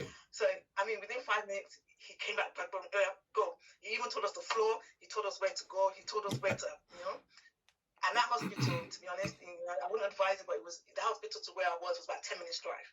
So my husband flew there, and we went there. I get there, and they said, yes, I am contracted. So first thing they needed to do was to stop the contractions. And I must say, throughout what I'm saying such lightly here, it wasn't lightly, and Dr. Jide can testify. He was with us on the phone, as they said, I think it was in America. It was America. That was January, February, that year. Yes. I remember. And it was January ending. Yes. February. It was actually February. Yeah, I remember. Yeah. And he was with us throughout. He was always asking what they're doing, constantly calling us back. And I was in hospital, and they managed to stop the contractions. So I stopped contracting. I stopped dilating because that was another worry because I was dilating as well. So I started dilating at that early stage. So I was kept in hospital for about I was kept in hospital for about 5 days. And then on the 5th day, they were like, okay, we managed to stop the contractions. You seem fine. You stop dilating. You can go home, and we'll just keep monitoring you more frequently now. So I was ready to go home. So one of the consultants came in and said, oh, before you go, let's just do a scan just to make sure everything is fine. So I went up. They took me to the floor above to do a scan. As I was about to do the scan, the sonographer, I've never seen an Asian guy go so good. It was like, so it goes back downstairs. The baby is coming. And he said, what's the point? The baby is coming. She needs to go back downstairs. She needs to go back downstairs. And I mean, I didn't realize I've never been in hospital. That's why I realized that all these different wards have different back routes that you don't go through. Before I knew it, I was back in my room. When I entered the room, I had about 15 different people in my room. And, they were all introducing themselves, and I was hysterical because I was like, this can't be happening. From the beginning of my journey, God answered my prayers, and for me to not get to the stage and I'm having a baby at 25 weeks plus, it was just, I was not ready for that. It was so many things going on, so many people coming to introduce themselves. Someone, you had the gynae team, you had the delivery team, you had doctors from the neonatal team coming to explain. I must say, everything at that moment in time, it seemed like they were speaking a different language, a foreign language, and it just didn't. I just didn't understand at that moment in time. I was hysterical, and I can hear my husband on the phone with Dr. Jide explaining to him what was happening, and yes, so I was back on the ward, and they were telling me to push out a baby, and I couldn't feel contractions, and I couldn't feel it. So I was being assisted by a doctor to deliver this baby. But I thank God I delivered him at 25 weeks plus. He went to neonatal. He was in neonatal until his due date. So I gave birth to him. It was a boy. He weighed 750 grams. I gave birth to him in 2016, February 29th. Yes. Leap year baby. I call him my miracle baby. My miracle baby. He's my miracle. He was born on 29th of February 2016. He should have been born in June, so you can see the difference. He should have been born in June. His due date was June 11th because it's my mom's birthday. That's when he should have been born. And he was in hospital until then. He himself went through so many challenges while being in hospital. Even at home. Even at home. Yes, even at home. He went through so many challenges there, from the point of, sometimes he would just stop breathing. Sometimes so many things. That was apart from my getting to that point of being pregnant roller coaster. I didn't realize I had another journey added onto my journey. But I would say I still with God, and I'm still a keen believer of God does not give you what He doesn't know you can handle. Yeah, exactly. I think He knew I could handle it. Probably at that time, I probably didn't look like I couldn't handle it, but I am thankful to God. He's a miracle. He's now 5 years old. He turned, he's 5 years old. He's healthy. Doki knows him. And he's so calm. He's so chill and calm. He's so calm guy. I was important to come and say evening to all of you. He is a healthy baby boy. He hasn't got any challenges, which when he was born, he's a fighter. Doctors told me so many things. He would be born, he might have challenges, he might have learning disabilities, he might have brain bleed because he was born so early, he might be blind, he might be deaf, so many things that I gave my faith into God that, no, God knew, and that's why He decided for me to wait for that long, for me to give me this, the miracle baby. He knew, and He's not going to give me more than I can handle. So I said, all these things they're saying to me was French. I don't care. I just focused on my child, even though at that moment in time when they were saying it to me, I was like, oh my God, these people are going to, give me up. I'm going to die an early death. They're not going to let me enjoy this, my son, because they were just giving me all these scary scenarios. But I tell you now, I have a healthy 5-year-old. If you see him, you won't even know he was born that early. He does everything a 5-year-old boy does. He's boisterous. He's everything. But I give God the glory. So after giving birth to him, we thought, okay. And then he came home. He was healthy. And we started, okay, after a year or two, my husband was like, okay, let's go again. So I started another fertility journey again. Dr. Lala did by my side again. So I said, okay. So we went again. Since I've still got my embryos at the clinic, I said, okay, I called them, I booked an appointment. We went for that one. And we went through that cycle because it was a frozen. I wasn't going to go for a whole IVF treatment all over again because I already got my frozen embryos, and it's thank you, Sarah. I really appreciate your comment. Thank you so much. Thank you, Sarah. And thank you, Sarah. Thank you all of you. I have been seeing your comments, and sorry I have not been able to respond to you, but thank you so much. Thank you. So we went again after, I think my son was about I think just after one, just over one. We went again, but unfortunately that cycle wasn't unsuccessful. But I wasn't as downhearted as I was because I had my miracle baby. But I just wanted to, because me and my husband wanted to just have another child, and I thought okay, since probably my body was still fresh with having a child, probably if we go again for another cycle, it could, so many thoughts in our minds. So we did, and unfortunately that wasn't so successful.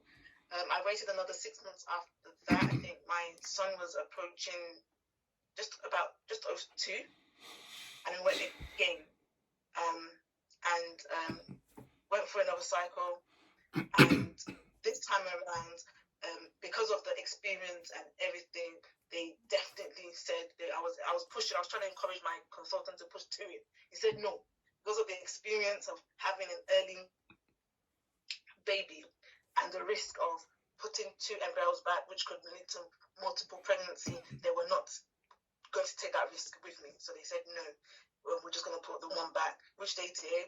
I prayed for it, and as usual I did the test, and this one came back positive. The test came back positive. I was ecstatic, like, oh wow, I felt like definitely God, as I said, everyone, we all know God's time is the best time. It's the best. Sometimes I looked up at it and said probably I was rushing. It wasn't at that moment in time.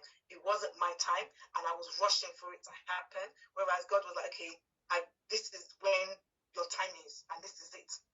I used to look at it and said, oh, my mates have children who are much older, who are like 10 years old, and I'm just still starting. Things like that. And I used to think in my mind, stop comparing. We're all different. We're not all the same race. Yeah. Nobody is one of the same race. Nobody. God's time is the best time. Nobody. And I tell all the women on here and all the couples on here, nobody. Do not compare yourself with anybody. Your journey is different. Your race is different. And that's why you look at your fingers and your fingers are not equal. Nobody. Do you understand? Do not look at somebody else and think, oh, why is it happening to them? And why is it not happening to me? Do you understand? Yes, just don't. Yours is just you and your husband. I always say another thing is prayer. Prayer is key. Exactly, Gloria. There is no latecomer. Definitely. There's no latecomer. There is no register for latecomer. That's it. So with my second pregnancy, it wasn't as. So with my second pregnancy, that's when it was sort of diagnosed that I have a weak cervix, because he too, like my first one, wanted to come at exactly the same time at 24 weeks.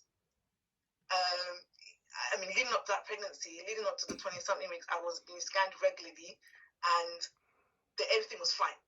Nothing. They didn't notice anything. It was until I went for my 24-week scan, which even that I could never forget that 24-week scan. That 24 weeks was on a Saturday. I will forget too. I will forget. I was annoyed that they put my scan on a Saturday when I should be relaxing in my house. Why is it? And I was like, why are these people scanning me? I was having scans every 2-3 days. I was having scans every 2 days just to make sure that everything was right. And it was because of my experience before. They wanted to make sure they catch it.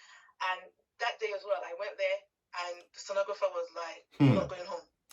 I remember that day. Another wahala. When everything happens like this, I'm telling you, I think after I call my husband, the next person on our call list is Dr. Gibi, before even my parents. I'm not even gonna lie. I said, even my mom knows it. Like, even before I call anybody, any other member of the family, it is Dr. Gibi that's on the list of the next person to call. And I was like, okay, you're not going home. You have to go to to the ward to be seen by the doctor. I got there. Luckily, my consultant, because I was being seen by the senior consultant because of my history, and he was on shift, and it was a good thing. It was a husband and wife couple that were seeing me, that were in my care plan. So they were both there, and they came to see me instantly, and they said, "Your cervix is opening," and they said, "We have to put a stitch in instantly." And they said because it was 24 weeks, normally a stitch goes in quite earlier. Yes. Earlier than that. That 24 weeks is, but they're going to do their best, and they have to do it now. Instantly. They had to do it now. It was for our listeners, we call that rescue sacrilege. We call that rescue sacrilege. Okay, thank you. Continue that. So they had to put the stitch in instantly. It had to go in instantly because my cervix was opening.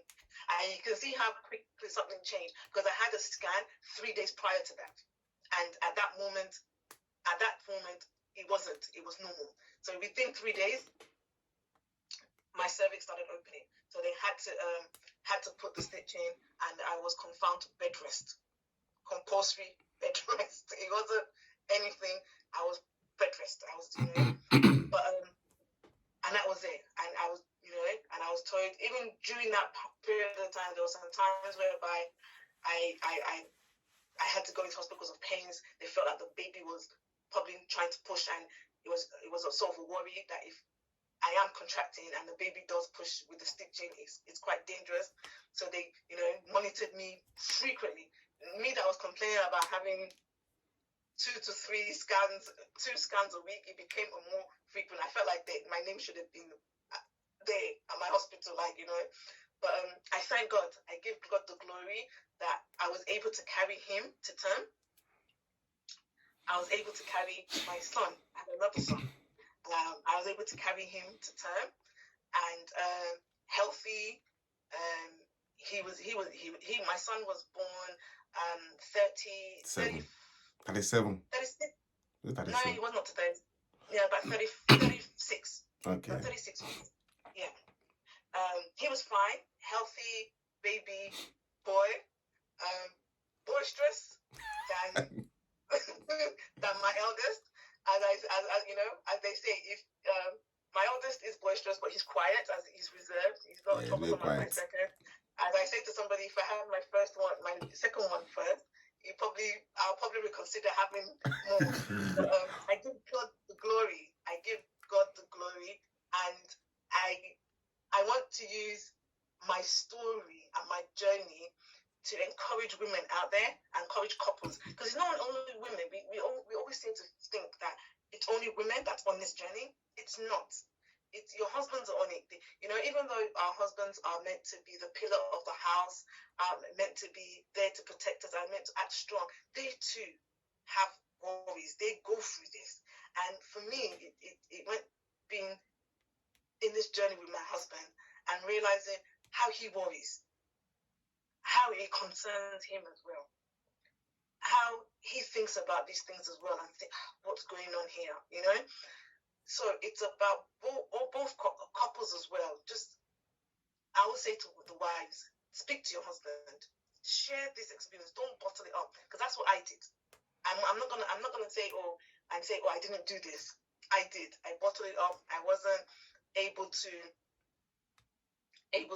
talk to somebody about it.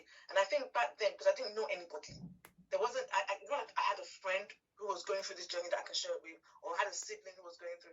Everybody around me had children. Babies. They finished. I was having babies. And I became a focus of, Damola, when is yours? And during that period of time, I sort of withdrew from going to family functions. Yeah, I remember. I withdrew from going to family because I disliked going to a family function, especially when it's a naming ceremony. And when they bring in, they now call on me, Damola, let's pray for you. Your own will come. To me, I didn't like that. I felt like, no, don't put me as the focus of this. I didn't. I started withdrawing from going to family functions. I started doing all that. It is, I'm not gonna lie, it is an emotional roller coaster. It is. But I always say it's fine. If you can have someone to share it with and to talk to somebody about it, it's good. So you don't bottle it in. And I think if you can share it with someone that's your husband, it's good. talk to him about it. I know us women, we tend not to share things with our friends because we always think, oh, this person is going to make fun of me or turn my journey into a joke. I get that. I definitely get that because I did that as well. I kept it all to myself. I mean,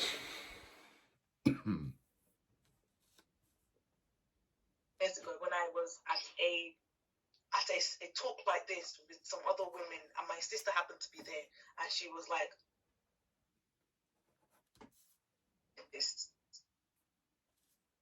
She didn't know because I didn't share with my family. They didn't know how many times I had a failed cycle. I didn't know about all this, but I am saying that it is no. I don't want any woman to think, oh, it's not going to happen. It will happen. I look at it like the story of God who did it for Hannah.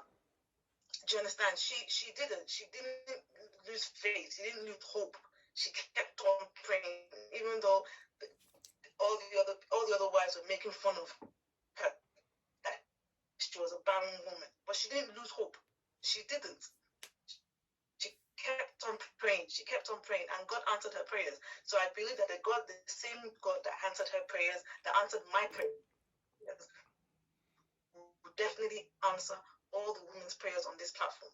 All your prayers will be answered. Do not lose hope. Do not lose hope. Your prayers will definitely be answered. And you can all use my journey as my story. You can tap into that. That is my story, and that is what I went through to be able to achieve that.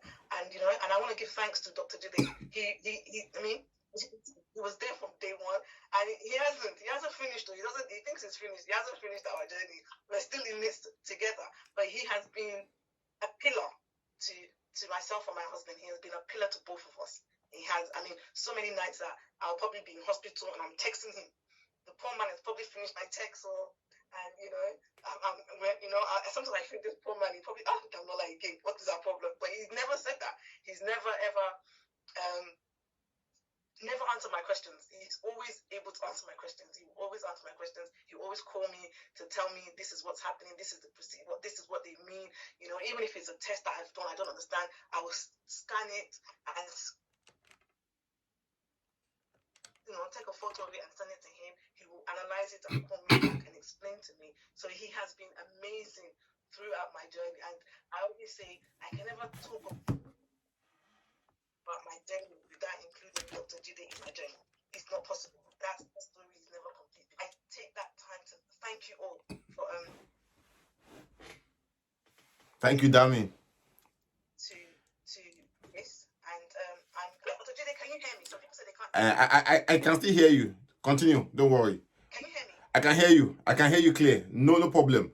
I think it's just the network. I can hear you. I can hear you. Okay.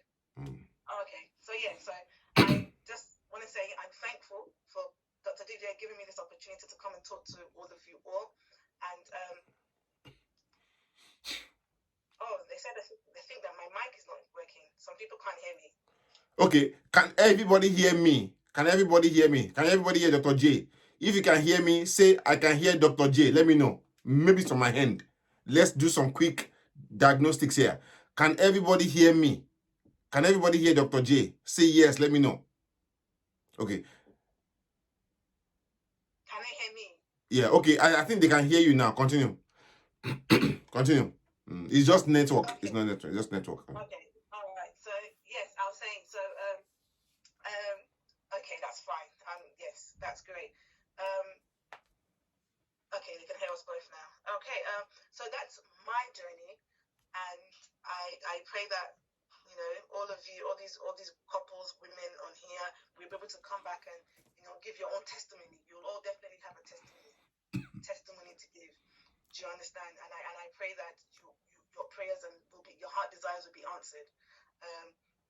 I will not lie that it's not an emotional roller coaster. It is, but you can do it. Most definitely, you all can do it, and that is okay. Everyone can hear me. Thank you. And that's where I will leave my story. Thank you, Dami. I'm grateful. Thank you. Thank you, Dami. Dami, do you want to stay for a bit, or you want to go off to do something else? I can stay for a bit. Okay. I can listen. No. Thank you, Dami, for spending time. I know you've never made your story so audible before. It's the first time. So I want to say thank you so much. First of all, to God Almighty, and thank you to you for sharing your story, your intimate story of your journey, peculiar to you, to your situation. And thank you, our listeners as well, for listening to the Dami's story. And I'm sure that somebody has gone through similar, somebody is going through worse, or somebody might not have even gone through anything like this and they are there. We all have different journey. Like somebody said in Nigeria that Bugwala Magic breakfast. Okay, we all going to get there. It's just step at a time. And I want you to take everybody will pick up different points in Dami's story that applies to you. Sit down, watch the video over again, and pick the part of the story that applies to you. First of all, there are many things that I will say. First of all, whenever you're going through a journey, you're not alone. There's somebody that God has put out there as an angel to you. Number two, your time is different. I remember I used to wonder how Dami is coping with your junior sister. That one, it's obvious to me, carrying twins from there to third child. I wonder, how is this Dami coping? I remember, I'll tell you this, I remember that you were married before I married my first wife. I've been divorced before. You were married. And during my marriage, my first marriage, I had all my babies and you were still not yet started. That thing used to worry me. I never said this to you before. I used to think, how is Dami coping? Then suddenly it happened. That day I was in America, I was in Baltimore. Your text came in 2 a.m. that day. 2 a.m. So I'm like, what's happening again? You went into premature labor and suddenly this happened. I still remember coming to your house and seeing several oxygen tanks in your house for Jamil. Several oxygen tanks, and sometimes you won't breathe. You'll be afraid that it's not breathing. It's not breathing. It's not what's happening. You'll be scared at home. I still remember vividly. And I was in your house 3 or 4 weeks ago, and I saw them. They were happy. I was looking at them. I told my wife, "Can you see what God has done?" And I still remember the second pregnancy again. And at 24 weeks again, wahala again. Like, exactly. I told your husband exactly the same time that what is going on. But what amazes me is the support you had is amazing. I still remember one morning, I and your husband, we drove from London to Birmingham to go and get some medications, and we drove back. I remember. I was sleeping in the car and he was driving. He was tired and he would not allow me to take over the steering. We drove to Birmingham, back again with medications. The amount of support you had is fantastic. I still remember vividly what you went through. I might not remember everything clearly because it's your story and nobody can say it like your story because it's your story. I want to tell every woman outside here listening, okay? Carry your husband along, okay? Some men want to be in this journey, but there's no way a man can understand. I tell patients all the time that I say, I cannot feel what labor is. I will never understand labor. But if you tell me what you're going through, I'll be able to know how to console them. And I tell them. So I tell my wife too, talk to me. Let me know what you're going through because there's no way a man will understand. But men are part of the story. In this world, I've never seen God created another gender. It's always man or woman or people that change their gender to something else. Anyway, if people change their gender, they will change it to man or woman. They will change it to something. They won't change it to both. You can't carry both. So we are in this game, in this story together. We need to support each other. Okay? And if you're a man listening to me, show forth and try to understand what your wife is going through, what your niece is going through, what your sister is going through. You never know where this will be useful. I still remember even your phone calls to me. It's amazing. I'm happy, personally, I'm happy to be part of this journey. And I'm happy that you're part of our team for counseling at the ATG IVF Center to counsel women going through journey because you know the dose of the medications, even more than me. You take Doki, this one is this is that. I say, As in, Dami went. So if you're going through this journey, you should know about your story. You must follow the doctor and read as well and follow through. There's nothing difficult about IVF. You must know your story. Ask questions politely. And the good thing here is that doctors tell people things freely. I know in Nigeria, some doctors are a bit under pressure, but still, yes, ask people politely and be nice. Some doctors who are going through challenges too, they're human beings too. Ask people politely. People will carry you along, okay? And try and reschedule further appointments to see your doctor. And if they can't talk to you, get a doctor friend That's why we are in ATG here, to carry people along and to support people in their journey so that they can get to their story, so that they can rewrite their story, so that they can be a success. Your story might not be like that man's story. Your story might be different, yes, but one thing is that God is common to all.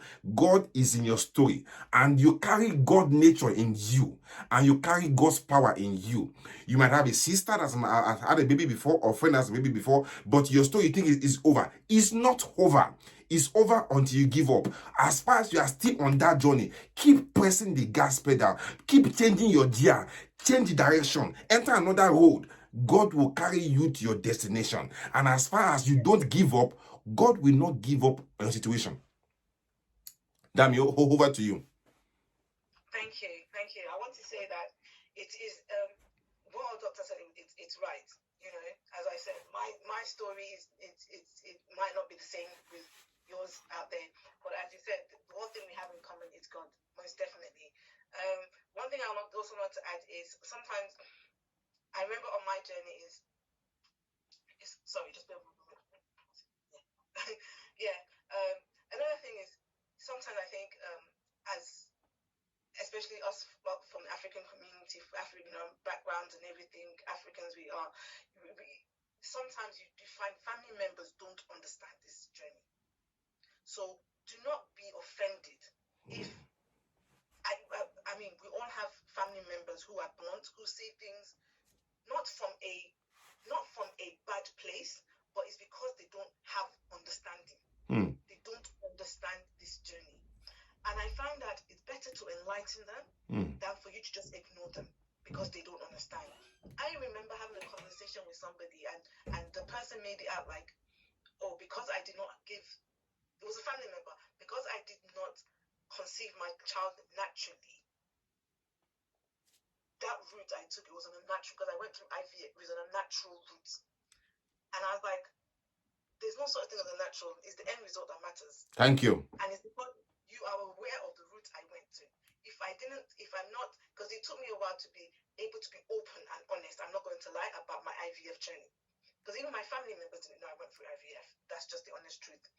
But I was, I've built up the courage over the years to be able to talk freely about my journey. And I felt like, because I felt like if I don't, I won't be able to help those women out there who are going through it and who have no one to talk to. I feel like I can talk to women now to reassure them you're not. There's so many of us on this journey that we just don't know. And especially in the African community, we don't talk. We don't share. We're different from our Caucasian counterparts. Because I can meet Sally down in the coffee shop and she will start talking to me about her whole life. And within 10 minutes of knowing her, I will know everything about her. But with us, we don't. I can tell you I have friends who've known me for 20, 30 years and didn't even know I went through IVF. Do you understand? It's just the way we are. We're built up in that way. We don't share, we don't talk. Do you understand? So I just feel like we need to be able to talk about it and not feel ashamed that we're going through something. It's nothing to be ashamed of. Do you understand? To me, IVF, natural roots, surrogacy is the end result. And love. And love. And love is the end result. Do you understand? Thank you. You know, some people will feel you went through IVF. No, there's no such thing as unnatural. It's not unnatural. Because at the end of the day, right, if they line all the women with a carrying baby, we're all carrying baby together. Yeah. Just because you lay down with your husband and you conceived overnight, I went to the hospital and they did miracle with my eggs and his semen and I got pregnant. But we still all carried a baby. Yes. That's just it. And nobody, no one should feel ashamed about it. Do you understand? Yeah. And I know somebody said it's our culture. Yes, it is our culture. It is our culture. I am one of those ones that I didn't talk to people. I didn't feel like understood it. You know, I didn't feel like. And back then, the way IVF is now, it's not how it was back then. It's not publicized as, now. There's so many platforms. You know, Doki's got there's so many platforms out now talking about it. You know, reaching about. You have this wonderful platform with Doki that you can ask questions. Back then, I feel like my only source of questions I was able to ask was Google and Dr. Larade. Those were my two resources of getting information. And there wasn't somebody I can go and speak to or say, I get that. I get that. That's the lady that said something. Yes, that religion does play a part in it. I definitely get that. That tell you God time is you should wait on God. You shouldn't go through unnatural means. I'm sorry. What is natural? What is not natural? That's just me. That's the thing. And that's why sometimes when it comes to religion, I thread lightly on it because I just feel like what is natural and what is not natural. Sure. Do you understand? It's a shaky ground, and that's why religion is another topic. It's another topic on its own. But there's no such thing as unnatural. It's not unnatural, and I am thankful that science has been developed to this level whereby I can now look at my two boys and be happy. I'll be happy. I'll be happy. I am happy. I am ecstatic that technology, medicine has advanced so much, and I look at some of my aunts who are now in their 60s, who back then this sort of treatment wasn't readily available back then. I believe if it was available for some of them, they would have jumped at it. Yeah. Yeah. But I'm grateful we now live in a world whereby this kind of science, it's still an evolving science. It's still evolving every day. Yeah. But I am happy that when I started my journey, this science was there. It was available for me. For me to be able to say, okay, now look back at my two children. I don't look back at my two children and say, oh, they were put together in a lab. No, I don't care. I'm happy. I am happy that the love, just seeing them, the love they build up in me, the love they build up in me, it's amazing. And no matter what it is, and I always say is the fact that no matter how we look at it, like, oh, when they say, oh, God's time is not, but I always look at that, God is also the people that give these doctors the knowledge to be able to do this thing. Because he gave them the knowledge to be able to form up with IVF and all these different fertility treatments that we can all go through. So I just feel like it is both they're working, God is there supervising them and saying, okay, this is how you do it and this is how you not to do it. I just feel like God is the hierarchy of everything, and he's the one that's guiding these doctors and showing them the route and showing them, okay, this is how you can, because and I've come to believe not every woman is going to be able to conceive, as they say, in the conventional way. Yes, that was a fact. That's a sad truth. Not every woman is going to conceive in a conventional way. Do you understand? But we have this science here, and God is still the one that's behind it. I feel like I'm not saying, oh, science was the one that did it for me. No, because I put it in. God is the one, because God was there when they were doing the egg collection. He was there. He was present when they were putting the embryos back. He was present when I was delivering my baby. He was present when I delivered a 25-week-old baby, which whenever I tell people, he's a miracle baby.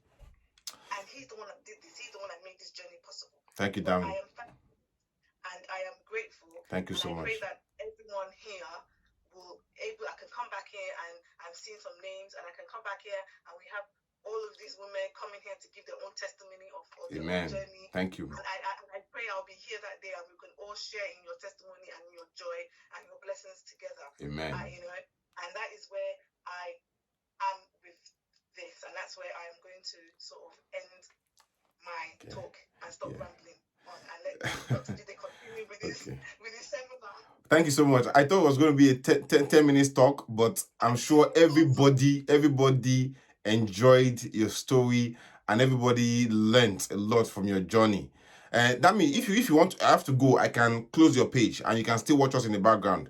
But thank you so much for your time. I know it's past 10 now, and we will let you go. Okay. Thank you. Thank you so much. Or if you want to stay, you can stay though. It's up to you. Yeah, I'll be there. Okay. I'm listening. Okay, and so let me take over now. See, for people that are saying that is God, is not God, let me tell you something, everything we do in this world is God. Even the scientists that design the car that you jump in, that you drive.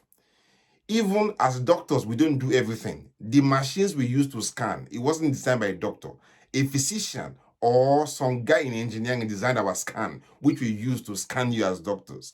Even the machine we use for laparoscopy, stereoscopy operation, I didn't design it. Somebody designed it, okay? The financing for the hospital is an accountant that did the broker to ensure that we get funds to do the hospital. So everything works together, okay? And if you're a very good, ardent Bible reader, even when God gave Moses the vision, God told Moses that he has given this same vision to some artisans. We are going to carry out all the visions of the temple Moses has seen in heaven, and they'll make it real. So God, when God gives you a desire, he also deposits in people around you power to carry that desire into fruition.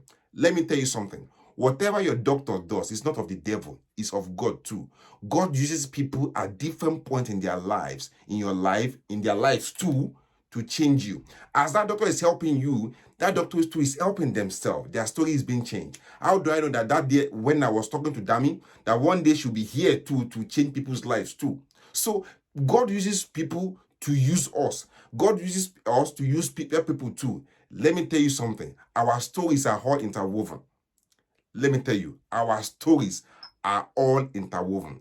God will use doctors, okay? God will never come down to come and work on you. God will send angels in human form. God will send people in human form to help you. Until people recognize that role, that there's nothing wrong with IVF, okay? You might be able to conceive your child naturally. Somebody might have to go through IVF with their own eggs, or go through IVF with donor eggs, or go through IVF with donor sperm, or go through IVF with some other means, or maybe have to do some other things, or even surrogacy, or even adoption to raise a child. The most important thing is that, are you giving love to that child you've raised? Are you giving love to that child even that is born of your own genes? Are you able to give love to that child you've adopted or you've been given? Okay, love is the most important thing. These children, I said again, are never our own. We are just guardians to guide them aright in the world. Your story could be different. Your story could be the same. Your story could be simpler or even worse. It doesn't matter what you're going through. Our journeys are always different. You see, if I jump in a car, I'm driving on a highway. Some people would come out of the highway on a different route, on different intersection. I will continue on my own. But at the end of the day, we all get to where you're going to. Somebody said, "Well, I want breakfast." It's about timing. Timing is different, but God will show himself in your situation. God will turn your story around. God uses doctors. All the knowledge that the doctors have is not from hellfire or from heaven. It's from this earth. There's nothing on this earth that we didn't get from this earth and that didn't come from God. God gives people inspiration to carry your story and make it anew. As I listen to me too, God, you listen to me too, God will use you to change someone else's story. Okay? There's nothing wrong in praying in church. There's nothing wrong in praying in mosque. There's nothing wrong in doing what you have to do. As far as what you do, you believe God is in charge. Okay? Whatever you do, believe God is in charge, but you have to take steps. You won't sit down and God come and help you. Even Anna that got pregnant, she was not sitting down. She was praying. As she was praying too, she was going to meet her husband. Some people, they will not even have sex. Some people, you tell them they need IVF, they'll say no. Do the IVF, but why on the journey? I've seen people why on the journey of IVF, they got pregnant naturally and they're okay. I've seen people, you tell them to do something, they will not even, they'll be hugging and to basically to show you that they know more of this IVF than you. It's okay. You got a problem. I'm trying to help you. I see that when I look. And you see that they come back after a year, they're still in the same position. Why don't you take that step today and call our IVF center and get registered and see your story different? I'm not guaranteeing you anything, but I know that God can use anything. God can even use you to change people's lives. Today, Dami's story today is an example to you, and that is the purpose, and even much more, that Dami has gone through this situation, possibly to give you encouragement and to give you a seed of encouragement. And I can tell you something, whenever we go through our journey, we learn so many things. I still remember during my first marriage was a difficult time, and I also shared my experiences with Dami and her husband. I was going through a difficult time then that ended up with a divorce. I learned a lot of story, and my philosophy about life changed so much. And when I see people now, I just understand that everybody's going through their own journey. Don't trivialize anybody's problem. People are going through their journey. What you can do is to support them and give them hope. Anything I see people suffering or going through anything, don't mess them up. If you can't do anything for them, just give them hope. Give them a reason to smile. I know a lady, she came to hospital about a year ago. She was 16 weeks pregnant and the membrane ruptured. And she was there. After I scanned her that around 2 a.m. that night, I looked at her face and her husband. They were looking at me like ghosts, white. I told them what I could see. They said they can see it too. But I said, don't lose hope. It's bad. At 16 weeks, your baby's water is gone, but anything, God can do anything. I'm a doctor. I've told them what I've seen, but I'm telling them don't lose hope. Could you believe that this couple, they had a baby after around 24, 26 weeks, and that baby is fine and perfectly okay today? They hung onto that hope. 4 weeks ago, too, a woman came to our hospital again here. I scanned her at 18 weeks. The water had gone. I said to her, don't lose hope. I gave her the story of this other woman that happened 2 years ago, and today they are still on the ward. We are checking them every week now, and she's still fine. The baby is still there. I'm sure their story will end well. And I have many stories. Last week too, a woman came to hospital too. She was 21 weeks pregnant, and her membranes were bulging, just like diamond stone. You could see the membrane bulging like a hourglass, just like this. See, this is her vagina. Membrane was bulging out of cervix like this, and the other one was inside the womb. And you could see the baby dancing here, like this iron filings. And you could see her. And I told her, ma'am, your members are dilating. I said, but don't lose hope. That day, last week Friday, we put in a rescue sacrilege, and she's still on the ward today. She's still okay, and she's still hanging on. There's nothing God can't do. God can do anything, but God will use people. God can use any doctor. If your doctor is listening to me, always give people hope. I told them, all these people, this is what I can do, but there's nothing God can't do. This is where I stop, but there's nothing God can't do. And when God starts his business, God will part the Red Sea. But until you march forward onto that tip of the Red Sea, it won't open. Don't be a lazy God believer. God hates lazy God believers. Take the next action. Take the next step. Take that bold step of faith and let God have no other reason than to act on your situation, than to sit and to take time on your situation, and for God to work over time on your situation and turn your story around, and you be in a situation where you can use your story as an inspiration to people. What use are you if you're a general and you have no battle scar? God has brought you into this situation, into this story for a reason. God has brought you through this route for a reason. Maybe that reason is today that you may be a tool to change another woman's story. And I'm sure that is the reason. What use will you be if you are giving stories that you've read in a book and your story is not real experiences, real exposure? How can you say you're a general when you've never held a sword to fight before? You are fighting now because God knows that you have every resource within you to turn your story around. That means that I've gone through this situation. I never knew I had the strength. But along the journey, I discovered that I have the power to overcome because God was there. But if you don't fight, why will God fight for you? If you don't throw that sling, why would the Goliath fall down? Goliath will battle you. Life is that player on the other side of the game and is ready to destroy you if you are indecisive. But once you raise your power and your standard to fight the battle, your battle is already conquered halfway before you even start. People listen to me today, you might have that slight unbelief mind set in your mind. But until you believe in the God you believe in, God will not do anything. And I don't care what God you believe in, but you must believe in a God for God to do something for you. Whatever name you call God by the name of his action to you. If you look at the Bible, the Quran, and into any religion, people have called God different names based on their experiences. You can call God your name. You can call God what name you want, and God will show up in your situation. God will show up in your time, and God will show up in his time. God is never late.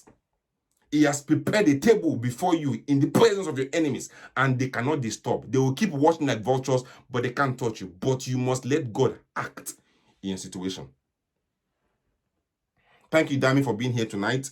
I was thinking of saying some more things, but people have questions now, so I will start taking questions now, and then we can wrap up this seminar. If you have any questions, you can pop your questions up on the screen and I'll start answering your questions now. Thank you, everyone. That means if you have to go, you can go. We are here.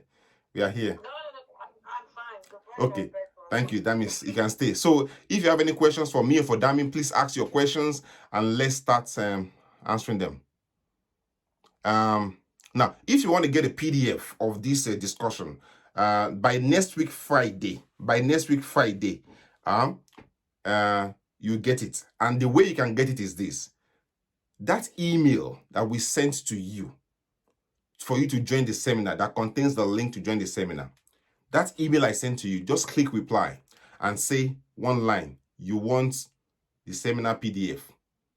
And then if you want a referral for IVF in Lagos, put number 2, you want referral for IVF Center, ATG IVF Center.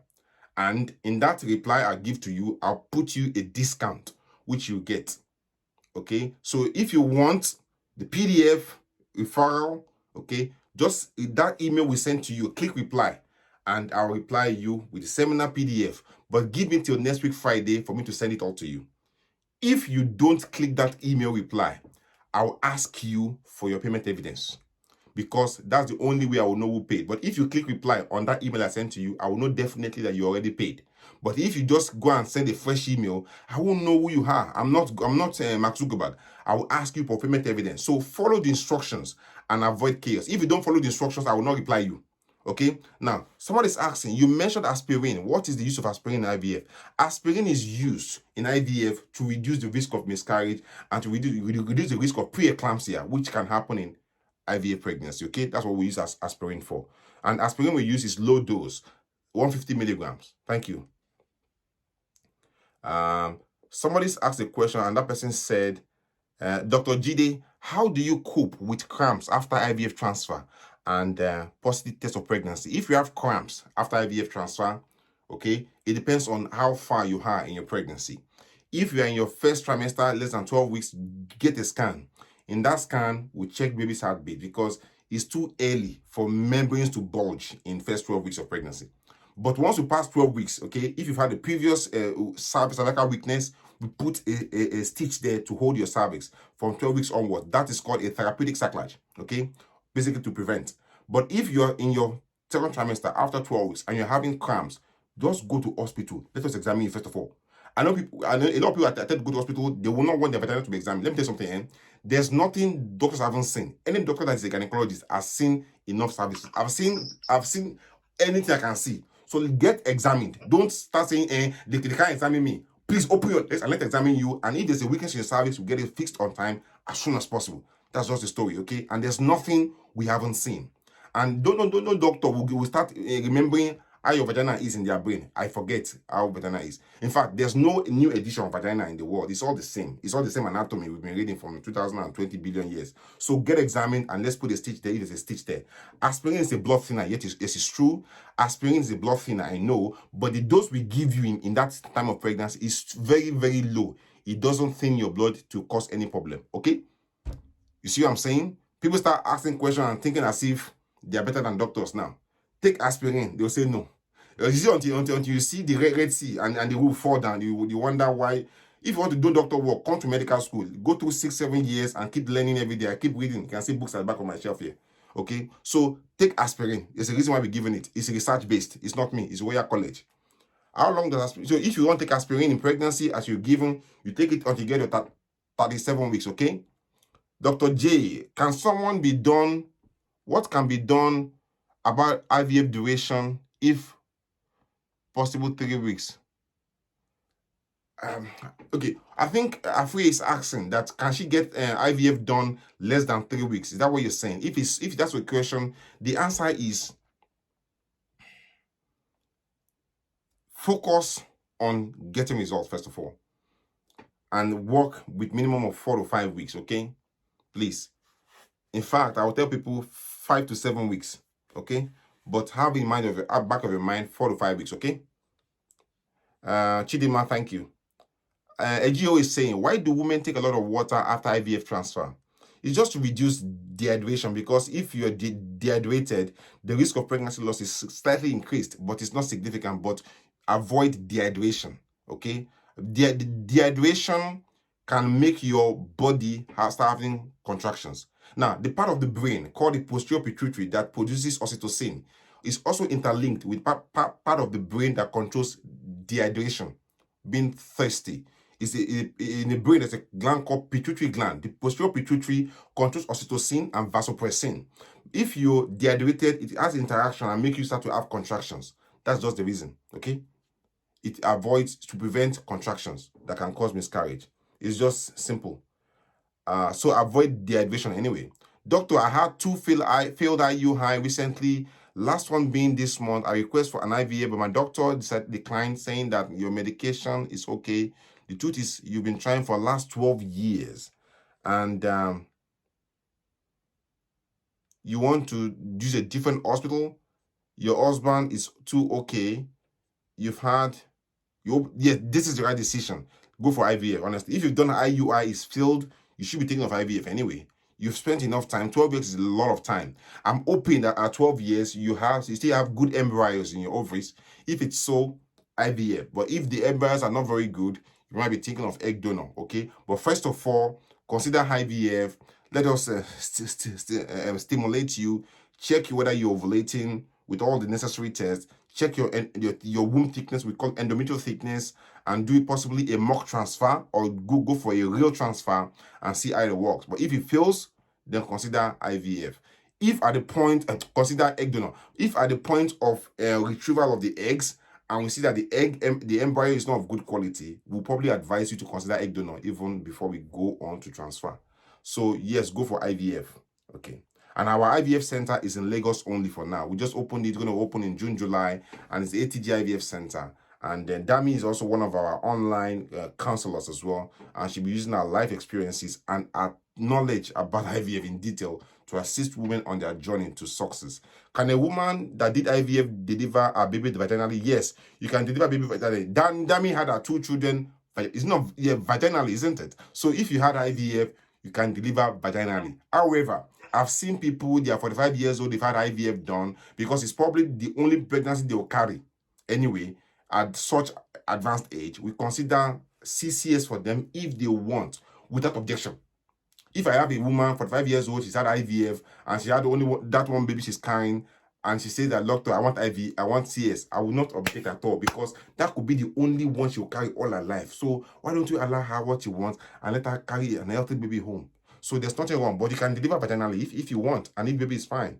Okay, you had is metropin stay for your wife after taking injection to boost egg production. The egg is not growing as expected. What can be done? Metropin is okay, but I won't talk about medications here because I know people here will go and start self-medicating, which can be dangerous to them. So I won't talk about any medication here, but it's safe. But if after giving the metropin, your wife is not stimulating well enough, she's not producing enough eggs, it could be that the ovarian reserve is depleted, and that could be a time to consider egg donor. Or if they've done the egg harvesting and it's not of good quality in the lab by the embryologist, they'll probably talk about egg donor if necessary. But don't lose hope yet, okay? Metropin is safe for you. Try again, and let's see what God can do. But don't waste time. But if it's at the end of the day, it's still not of good quality, it might be a time to consider egg donor if necessary. And egg donor is safe, like I said again. Is aspirin taken? Aspirin is not taken like folic acid though. Can you see why I don't like talking about medications online here? People can start writing things and they see half knowledge is dangerous. So half knowledge is worse than no knowledge. Half knowledge is actually injurious and dangerous than no knowledge. So aspirin, we give it after the transfer. Folic acid should be taken a month to 3 months before pregnancy at all, whether natural pregnancy or IVF pregnancy. Aspirin is given shortly after the transfer. We continue aspirin till delivery. Also, after transfer, we give you another medication in your vagina, a pessary. I won't mention the name. Also, to reduce the risk of miscarriage. Okay. You're 42 years old. You have one tube is blocked, and you have multiple fibroids. You're trying to get pregnancy without success. So, Ugozie Precious, let us look at your ultrasound scan. Let me see how many fibroids you have, how big they are, at what location in your womb cavity they are. Is it outside your womb, in your womb wall, or in your womb cavity? Is it going to distort your womb cavity? And if it's so, we might need to consider removal first. And then your one tube is blocked. That's okay. As far as you have one perfectly functioning tube and you're still ovulating, you can get pregnant. But once you get pregnant, all we need to do is to scan you within 5 to 6 weeks of pregnancy, be around 5 to 6 weeks of pregnancy, and to ensure that the pregnancy is in the womb cavity. Now, if you're 42, there's a slight chance that probably your egg quality has started to is already on that verge of it being depleted or depreciated. If we've done egg stimulation and you're not able to produce enough eggs, or if we've done your AMH test before and there's no enough egg reserve, that could be a time to start discussing with your doctor about egg donor if possible. But don't lose hope yet, first of all. Let us know. Let me see your ultrasound scan report. Let us see all your hormonal profile results. Let us see your husband's sperm count, and let us see your HSG. Okay? But if one tube is gone, you're still ovulating, you can still get pregnant naturally. But if you've been trying for pregnancy for so long, more than 2 years already, I'm sure you're not able to get pregnant, I think it's the high time to consider checking your eggs again. And if it's depleted, then consider egg donor. IVF can still happen and make it happen for you. Let's see some questions again. Okay, Precious, I've already answered your question. Thank you, Christina. Inneka Umba, she's saying, can anxiety make IVF not turn positive? Anxiety does play a role. Let me tell you something. Nobody completely understands how the body of a human being functions. And to make it worse or make it more complicated, nobody understands the way the body of a woman totally functions. A woman's body, like anybody, contains the emotional aspect and the physical aspect. The physical interacts with the emotion interacts with physical. Now, stress is a known factor that can make IVF not happen positively. And where stress comes in is fear and faith. Where you put faith, fear will go, stress will go. Where you put fear, stress will stay, faith can't stay. If you're going to go through IVF, you must first of all believe it will work. Let me tell you something. Most people that are lucky, they are lucky because they first of all believe that they'll be lucky. If you believe you can't be lucky, then you always have problem. Problem will find you and it will be Resident Evil in your house. For you to be successful in life, you must first of all believe that you can be successful. Once you don't believe that, no matter what anybody does for you, you cannot get it. Even if you get it, you will not know when to slip away. Okay. But that faith you have, even when the devil tries to knock on your door, at 24 weeks, you're going to preterm labor, happen again and again, you can still dodge the bullet and you can change your story. That is what my sister is telling us here. And you can listen to the story all over again. Okay. Now, for the IVF plans in Lagos, our ATG IVF center, we have different payment plans. You just call Nikki on Monday morning. She'll open an account for you and you can start depositing your money there. And whenever you're ready, then jump and go and get your IVF done at Lagos Hospital. And if you're coming from abroad, Nikki will talk you through everything you need to know about your IVF and how to get it done. If you're coming from abroad, she's very, very ready for you. So, regarding the IVF cost in Lagos, we have, for you that you're already on this seminar, just call Nikki tomorrow on Monday, and send your payment evidence of this seminar, 2 grand, and we'll knock off 100,000 naira off the cost of the IVF from 1.3 to 1.2 for one cycle. If you're going for 2 cycles, or if you want to pay for that bonus of 2 cycles, you can pay 1.7. Instead of paying 1.8, you pay 1.7, but you must attach your payment evidence of this seminar, and Nikki will book you for the 1.7 for the 2 cycles. In case the first cycle fails, you already have an insurance of 600K to get the next cycle done. Okay? So Nikki will go through all this with you, and she'll tell you, or even if you need egg donor, she'll tell you the cost of egg donor, the cost of ICSI, the cost of sperm donor, the cost of egg freezing, and so on and so forth. Okay? Thank you. Can a woman doing sales work do IVF? Yes. Anybody doing anything, even farmers can do IVF. Okay? But obviously, once you're doing IVF, we'll tell you to take some time off work, definitely. You have PCOS and you've been induced with Clomid. Your egg are 20 millimeters, both sides. You are given trigger shot of 500 mm, yet nothing. What should you do? I will need to go through your full story because what you're giving me here cannot be everything. It's just the tip of the iceberg. Definitely, if they've given you all this medication and you're well stimulated, they're giving you trigger shot, it's not happening. We have to check your hormones. Sometimes we give trigger shots, and basically, trigger shot is to make your LH surge. But if it's not happening, it might be another time to try again, maybe with possibly a higher dose, and that might make things happen as well. Okay, thank you, Gloria. Is bed rest advised after testing positive for embryo transfer? Yes, I'll say bed rest. But in Nigeria, if you don't bed rest, you'll be stressed. So, but bed rest is not really going to make any much difference, okay? But if you are the up and down person that they will not allow you to rest at home, that you are the mama of the house, we might even institute strict bed rest so that you can stay stable for the next 1 to 2 weeks and allow God to do his business. So bed rest is not mandatory, but I will advise it to any woman in the world, even in UK here, because we are always busy. We're always busy, So bed rest is okay. But it's not as if the bed rest, you stay on the bed and tie your leg. No. Keep moving around. The body loves human nature. The world loves motion. Everything must keep moving in this world. Whether you're drinking water, your blood is flowing, the river must flow, the air must blow. Things must keep moving. Keep moving around. It keeps you healthy too. But don't. What bed rest is saying that don't do anything strenuous or anything stressful. Okay. Where in Ghana can I get your center? First of all, we are just in Lagos now. We're open to open more centers soon once we get started at the ATG IVF Center in Lagos. I was trying to talk to some people in Ghana recently, but the cost of starting a center in Ghana is a bit enormous. But we'll get there definitely. But if you have any ideas for us to enter into Ghana, please approach me, send an email to our ATG services, and we'll explore the opportunity to see how we can establish in Ghana and make your story different. Doctor, is there any precaution to be taken after failed IVF cycle before going for another one? Not much of a precaution to do. First of all, we need to go to your story. We may even change your protocol. We have different protocols for IVF. The long protocol, the antagonist protocol. We can change your protocol and see what works. And also, we may even scan you to go through your issue to know why so it didn't work out. And before you transfer, we check whether you have any infection in your cervix, whether you have your endometrium is thickened enough, whether there's any fluid or remnant in your womb that can probably not allow the egg to implant. And we also ensure that you're on cyclogest medication, which will reduce the risk of implantation failure as well. But there's some things that we don't have power over. That is where God comes in.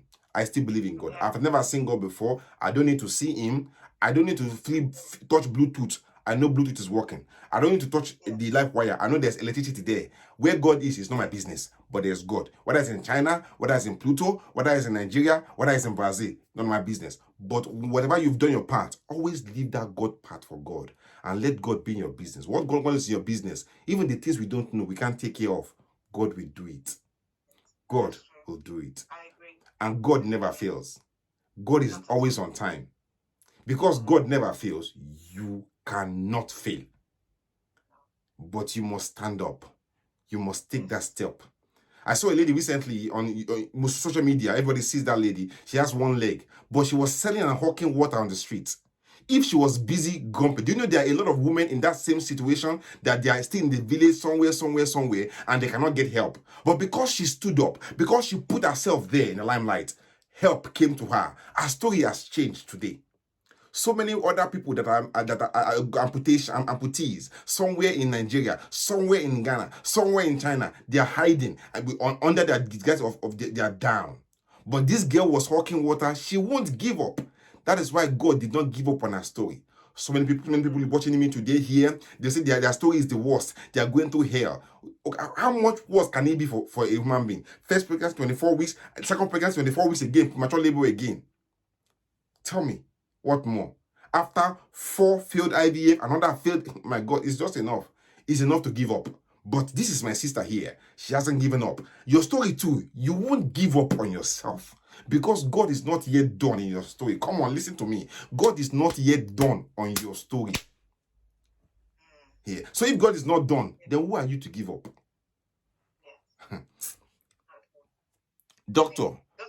Yes, ma'am. You have to go. No. Okay. There's 2 questions here that have been pinging up, and I thought we should address it. Please. First question was, somebody was asking, does IVF have impact on the child? And based on my experience, both my children, even though one was born early, they're both healthy boys. Thank you. You would not know that they were conceived through IVF. So, I mean, doctor can probably tell us more about the medical side of it, but just based on my own and based on other children that I've known that have been born through IVF, they are healthy. I mean, if you see my children, unless I told you, I will conceive to it. You won't know. So Exactly. someone asked that question, and then and there was another question: is can someone who birthed a child or children through IVF breastfeed that child? Yes, Both my children were breastfed. I know. Thank you so much for So, that. Thank you, so Dami. to answer that question, nothing stops you from breastfeeding your children. You deliver them, either even if you deliver them through CS or through vaginally, if there's nothing stopping you from breastfeeding, you can breastfeed those children, even though they were conceived through IVF. Both of my boys were breastfed.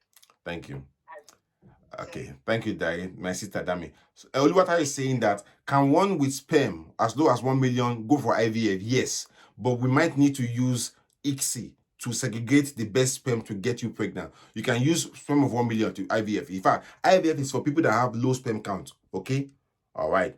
Is there need to detoxify before IVF? No. There's no need to detoxify before IVF, but obviously, if you go for IVF, you have to bring your weight to the normal weight range and bring your BMI under 30, between 19.5 and about maximum of 29 or 30. So if you're going for IVF to detoxify, I don't know about that, but you should lose weight. By losing weight, it makes IVF even easier to do and easier for you to respond as well. Okay, you had your first failed IVF in December 19. You previously had myomectomy in January 18. Your doctor booked you for transfer. You started taking the medication, but he said that another fibroid has been taken out before transfer comes. Is this risky for me as I go for? Okay, so if you have another fibroid in your womb, you should get it removed before going for IVF again to give your IVF the best chances of success. And if you have endometriosis or endometrioma, get it removed or treated before going for IVF as well, okay? Can someone that bet a child through IVF breastfeed? Oh, yes, that has already answered that. So, Favor Samukuro, I've answered your question about detoxification. If you don't stay in Lagos after transfer, can you book your can you travel back after your to your state? So if you had your IVF done in Lagos, okay, I suggest don't travel immediately. Stay in a hotel with your husband for a day or two before you start traveling. Please just stay, just relax. There's no need to rush because Nigeria can be a bit stressful, and anyway, I suggest you stay. Okay, just stay a day or two. 24 hours is okay. Doctor, you are presently in Nigeria to take your hospital yourself. Oh, I'm not in Nigeria, but I work with a lot of my colleagues that I support their practices, and I am with them. So I'm not physically in Nigeria. I'm in London here, as you all know. But the IVF center in Lagos is manned by my other family members. They are doctors too. I'm the youngest doctor in my family, so they're going to look after you. Okay, that one I can say that by the grace of God. Okay. Somebody is saying that how does endometrial scratching help in IVF procedure? Dami, you remember you were. Can I say this about you? About this endometrial scratching? I remember you spoke to me about going to South Africa for endometrial scratching. If you didn't tell me, your husband told me. So he told me. So I remember. So and and endometrial scratching, okay, is process under research. I've read about it in various journals. What they do is to scratch the endometrium and to allow some there are some cells we call the T and the B lymphocytes or something like that. It's kind of immune pathway to help implantation, but it's still under research and it's not guaranteed. But there's nothing wrong in trying it if you have somebody that knows what they are doing. But for now in Lagos, we don't do that here in the ATG center, but there's nothing wrong with it. For some people, it works if that's what you need. For some people, it's not what they need, okay? I tell people all the time, it's not everything you need. You just need what you need, okay? What is the importance of carrier screening before IVF? If carrier is that you're going for surrogacy, if you're going to go for surrogacy, all you just need to do is that ensure that the surrogate for you, the person going to carry the baby for you, assign their proper consent. In fact, for any IVF procedure, you must go through a consent stuff. They will take you through what you should expect, what will be done. You sign a consent. If you're going to get an egg donor, that person will sign a consent. You sign a consent, and so on and so forth. If you're going to surrogacy as well, the paperwork must be done. In fact, surrogacy needs proper legal paperwork documentation. And we screen the person is okay. We also stimulate their womb to get their womb ready. It's like you want to lie down in a bed. We have to lay the bed. So we give the woman some medication to get their womb ready to receive the transferred embryo, the transferred fertilized egg. So that's what we need to do. And once it's time to deliver, the person can deliver normally or through C-section, depending on what we find along the line, and it's safe. Okay. So that's what we do. We do all the tests for them. Okay. And the surrogate is just carrying the baby for you.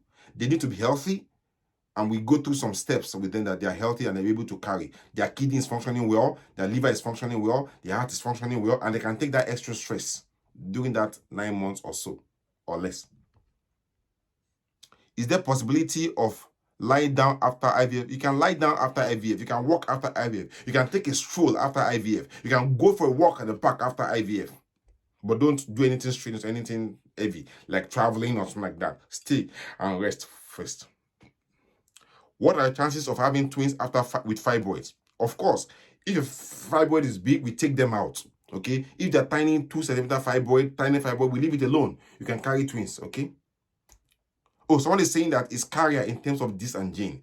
Okay, so for a surrogate, there's no need about checking their genes. Okay, we really need to check that the person has no infection like all those blood-borne infections like HIV, chlamydia, hepatitis B, hepatitis C. But their gene doesn't matter as a surrogate. Surrogate is just a conduit. Surrogate is just a car carrying the baby from point A to B, nothing more. Okay, as far as the person is healthy and the person has got no disease that can give to your baby, okay, like all those blood-borne diseases, they can't transfer their gene to your baby. They're just surrogate. Case closed. Doctor, will IVF be done 1 month of June or July? No.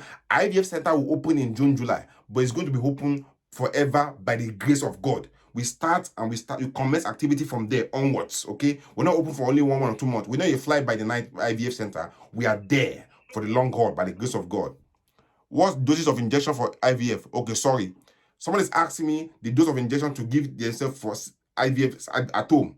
I don't discuss drugs online because people will go and start concocting things and start doing things that are so absurd. I'm sorry. If you want to go for IVF medication, come to the IVF center. We discuss the dose there. And we discuss it under proper discussion terms so you know what to do. You've gone through IVF 5 times, all failed. Doctor, what? They said my cervix is very tight. What can I do to help this? If your cervix is stenosed or tight or closed, we can try and dilate it. Okay? There are simple ways to do that. We can do it under sedation or under general anesthesia to dilate your cervix and to open your cervix if it's closed. That's it. And IVF has no side effect. The side effect of IVF is ovarian hyperstimulation. So we have many protocols like antagonist protocol to reduce ovarian hyperstimulation. To reduce hyperstimulation, you have to lose weight before going for IVF. Also, IVF has the risk of ectopic pregnancy. So therefore, once you're pregnant with IVF, you're about 5 weeks pregnant, we do a scan to check that there is no ectopic pregnancy. IVF increases the risk of what we call preeclampsia. That's blood pressure in pregnancy. So we ensure that we keep an eye on your pregnancy, that you don't develop blood pressure during your pregnancy. IVF also has an increased risk of you having diabetes in pregnancy, so we keep an eye on your blood sugar as well and get it under control. Okay, diabetes does not make you lose IVF. Diabetes only complicates things, but as far as it's controlled, there's no problem with diabetes in pregnancy, even in IVF. Okay, bed rest advice. Chichi already answered this question about bed rest. After IVF, bed rest is okay for 2 days. Just rest. And when I say bed rest, I don't mean you should be bedridden or bed bound. Bed rest is just to take away stress. Okay, you can go to the kitchen, get your cereal, or drink some juice.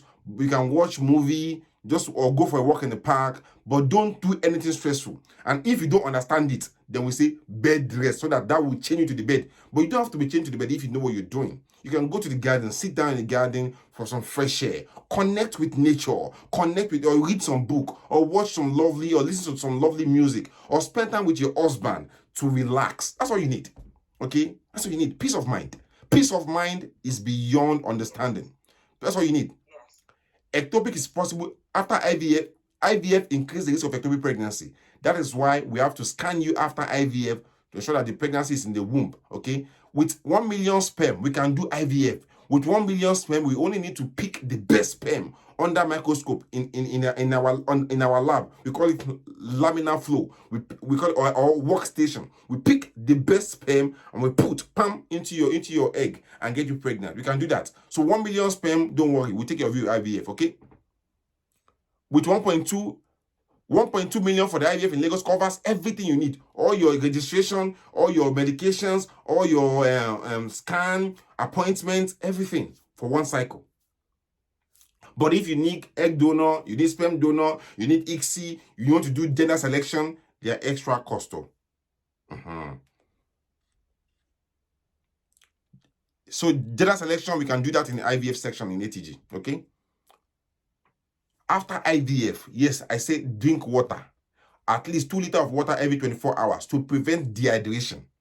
With dehydration, it can increase the risk of pregnancy loss, like anybody. We are made, human beings, we are about 75% water, our body, head to toe. So, of course, ensure that you're well hydrated after IVF. Drink water now. Why should you fast after IVF? If you're going for IVF, forget about fasting. Drink water, wait. That's all. It's not a big deal. You don't have to start taking water as if you're taking some medication. Drink water, ample water, 2 liters. But don't intoxicate on water. Don't choke on water now. Drink water as far as you're thirsty. Drink to chest. That's all. Can someone that has sleep apnea after baby cause miscarriage? Can someone that goes on sleep apnea affect the baby? If you have sleep apnea, it doesn't cause miscarriage. Sleep apnea has nothing to do with miscarriage risk, okay? Sleep apnea has nothing to do with risk of miscarriage, okay? Doctor, from the scan you had 2 years ago, the results say that you had fibroid 3.8 centimeter. Should you remove it? Remove it. Just remove it. Or before you remove it, and go for another scan to check the size of fibroid again. It could have actually regressed in size. But if it's still there or it's bigger, then remove it before you go for IVF, okay? That's for Queen Chioma. Someone is asking, do you pay extra cost for twin or triplet? No. If we stimulate you, we get 2 or 3 eggs. We are putting the 2 eggs back or 1 egg back. Okay, you don't have to pay for extra donor. It's your egg now. Or even if you pay for egg donor and we got about 2 eggs from that donor, we put it back into you. There's no extra cost for that, though. But we don't put 3. No, 3 is looking for trouble. That is where angels fear to tread. We only put 1 or 2 inside you. We don't put 3. If you want 3, please don't come to ATG. I don't want to holla. We only put 2. 2. We only put 2. God bless you. Apart from IVF, is for gender selection, you want it done, you want to be sure, it's IVF. And we do that in ATG. Okay? This is Nigeria. This is not UK. It's a different something. I was going to say that, doctor. It's Nigeria. The IVF laws are different. Okay? So Nigeria is Nigeria. Give unto Caesar what is Caesar and give unto God what is God. There's no food to avoid after IVF procedure.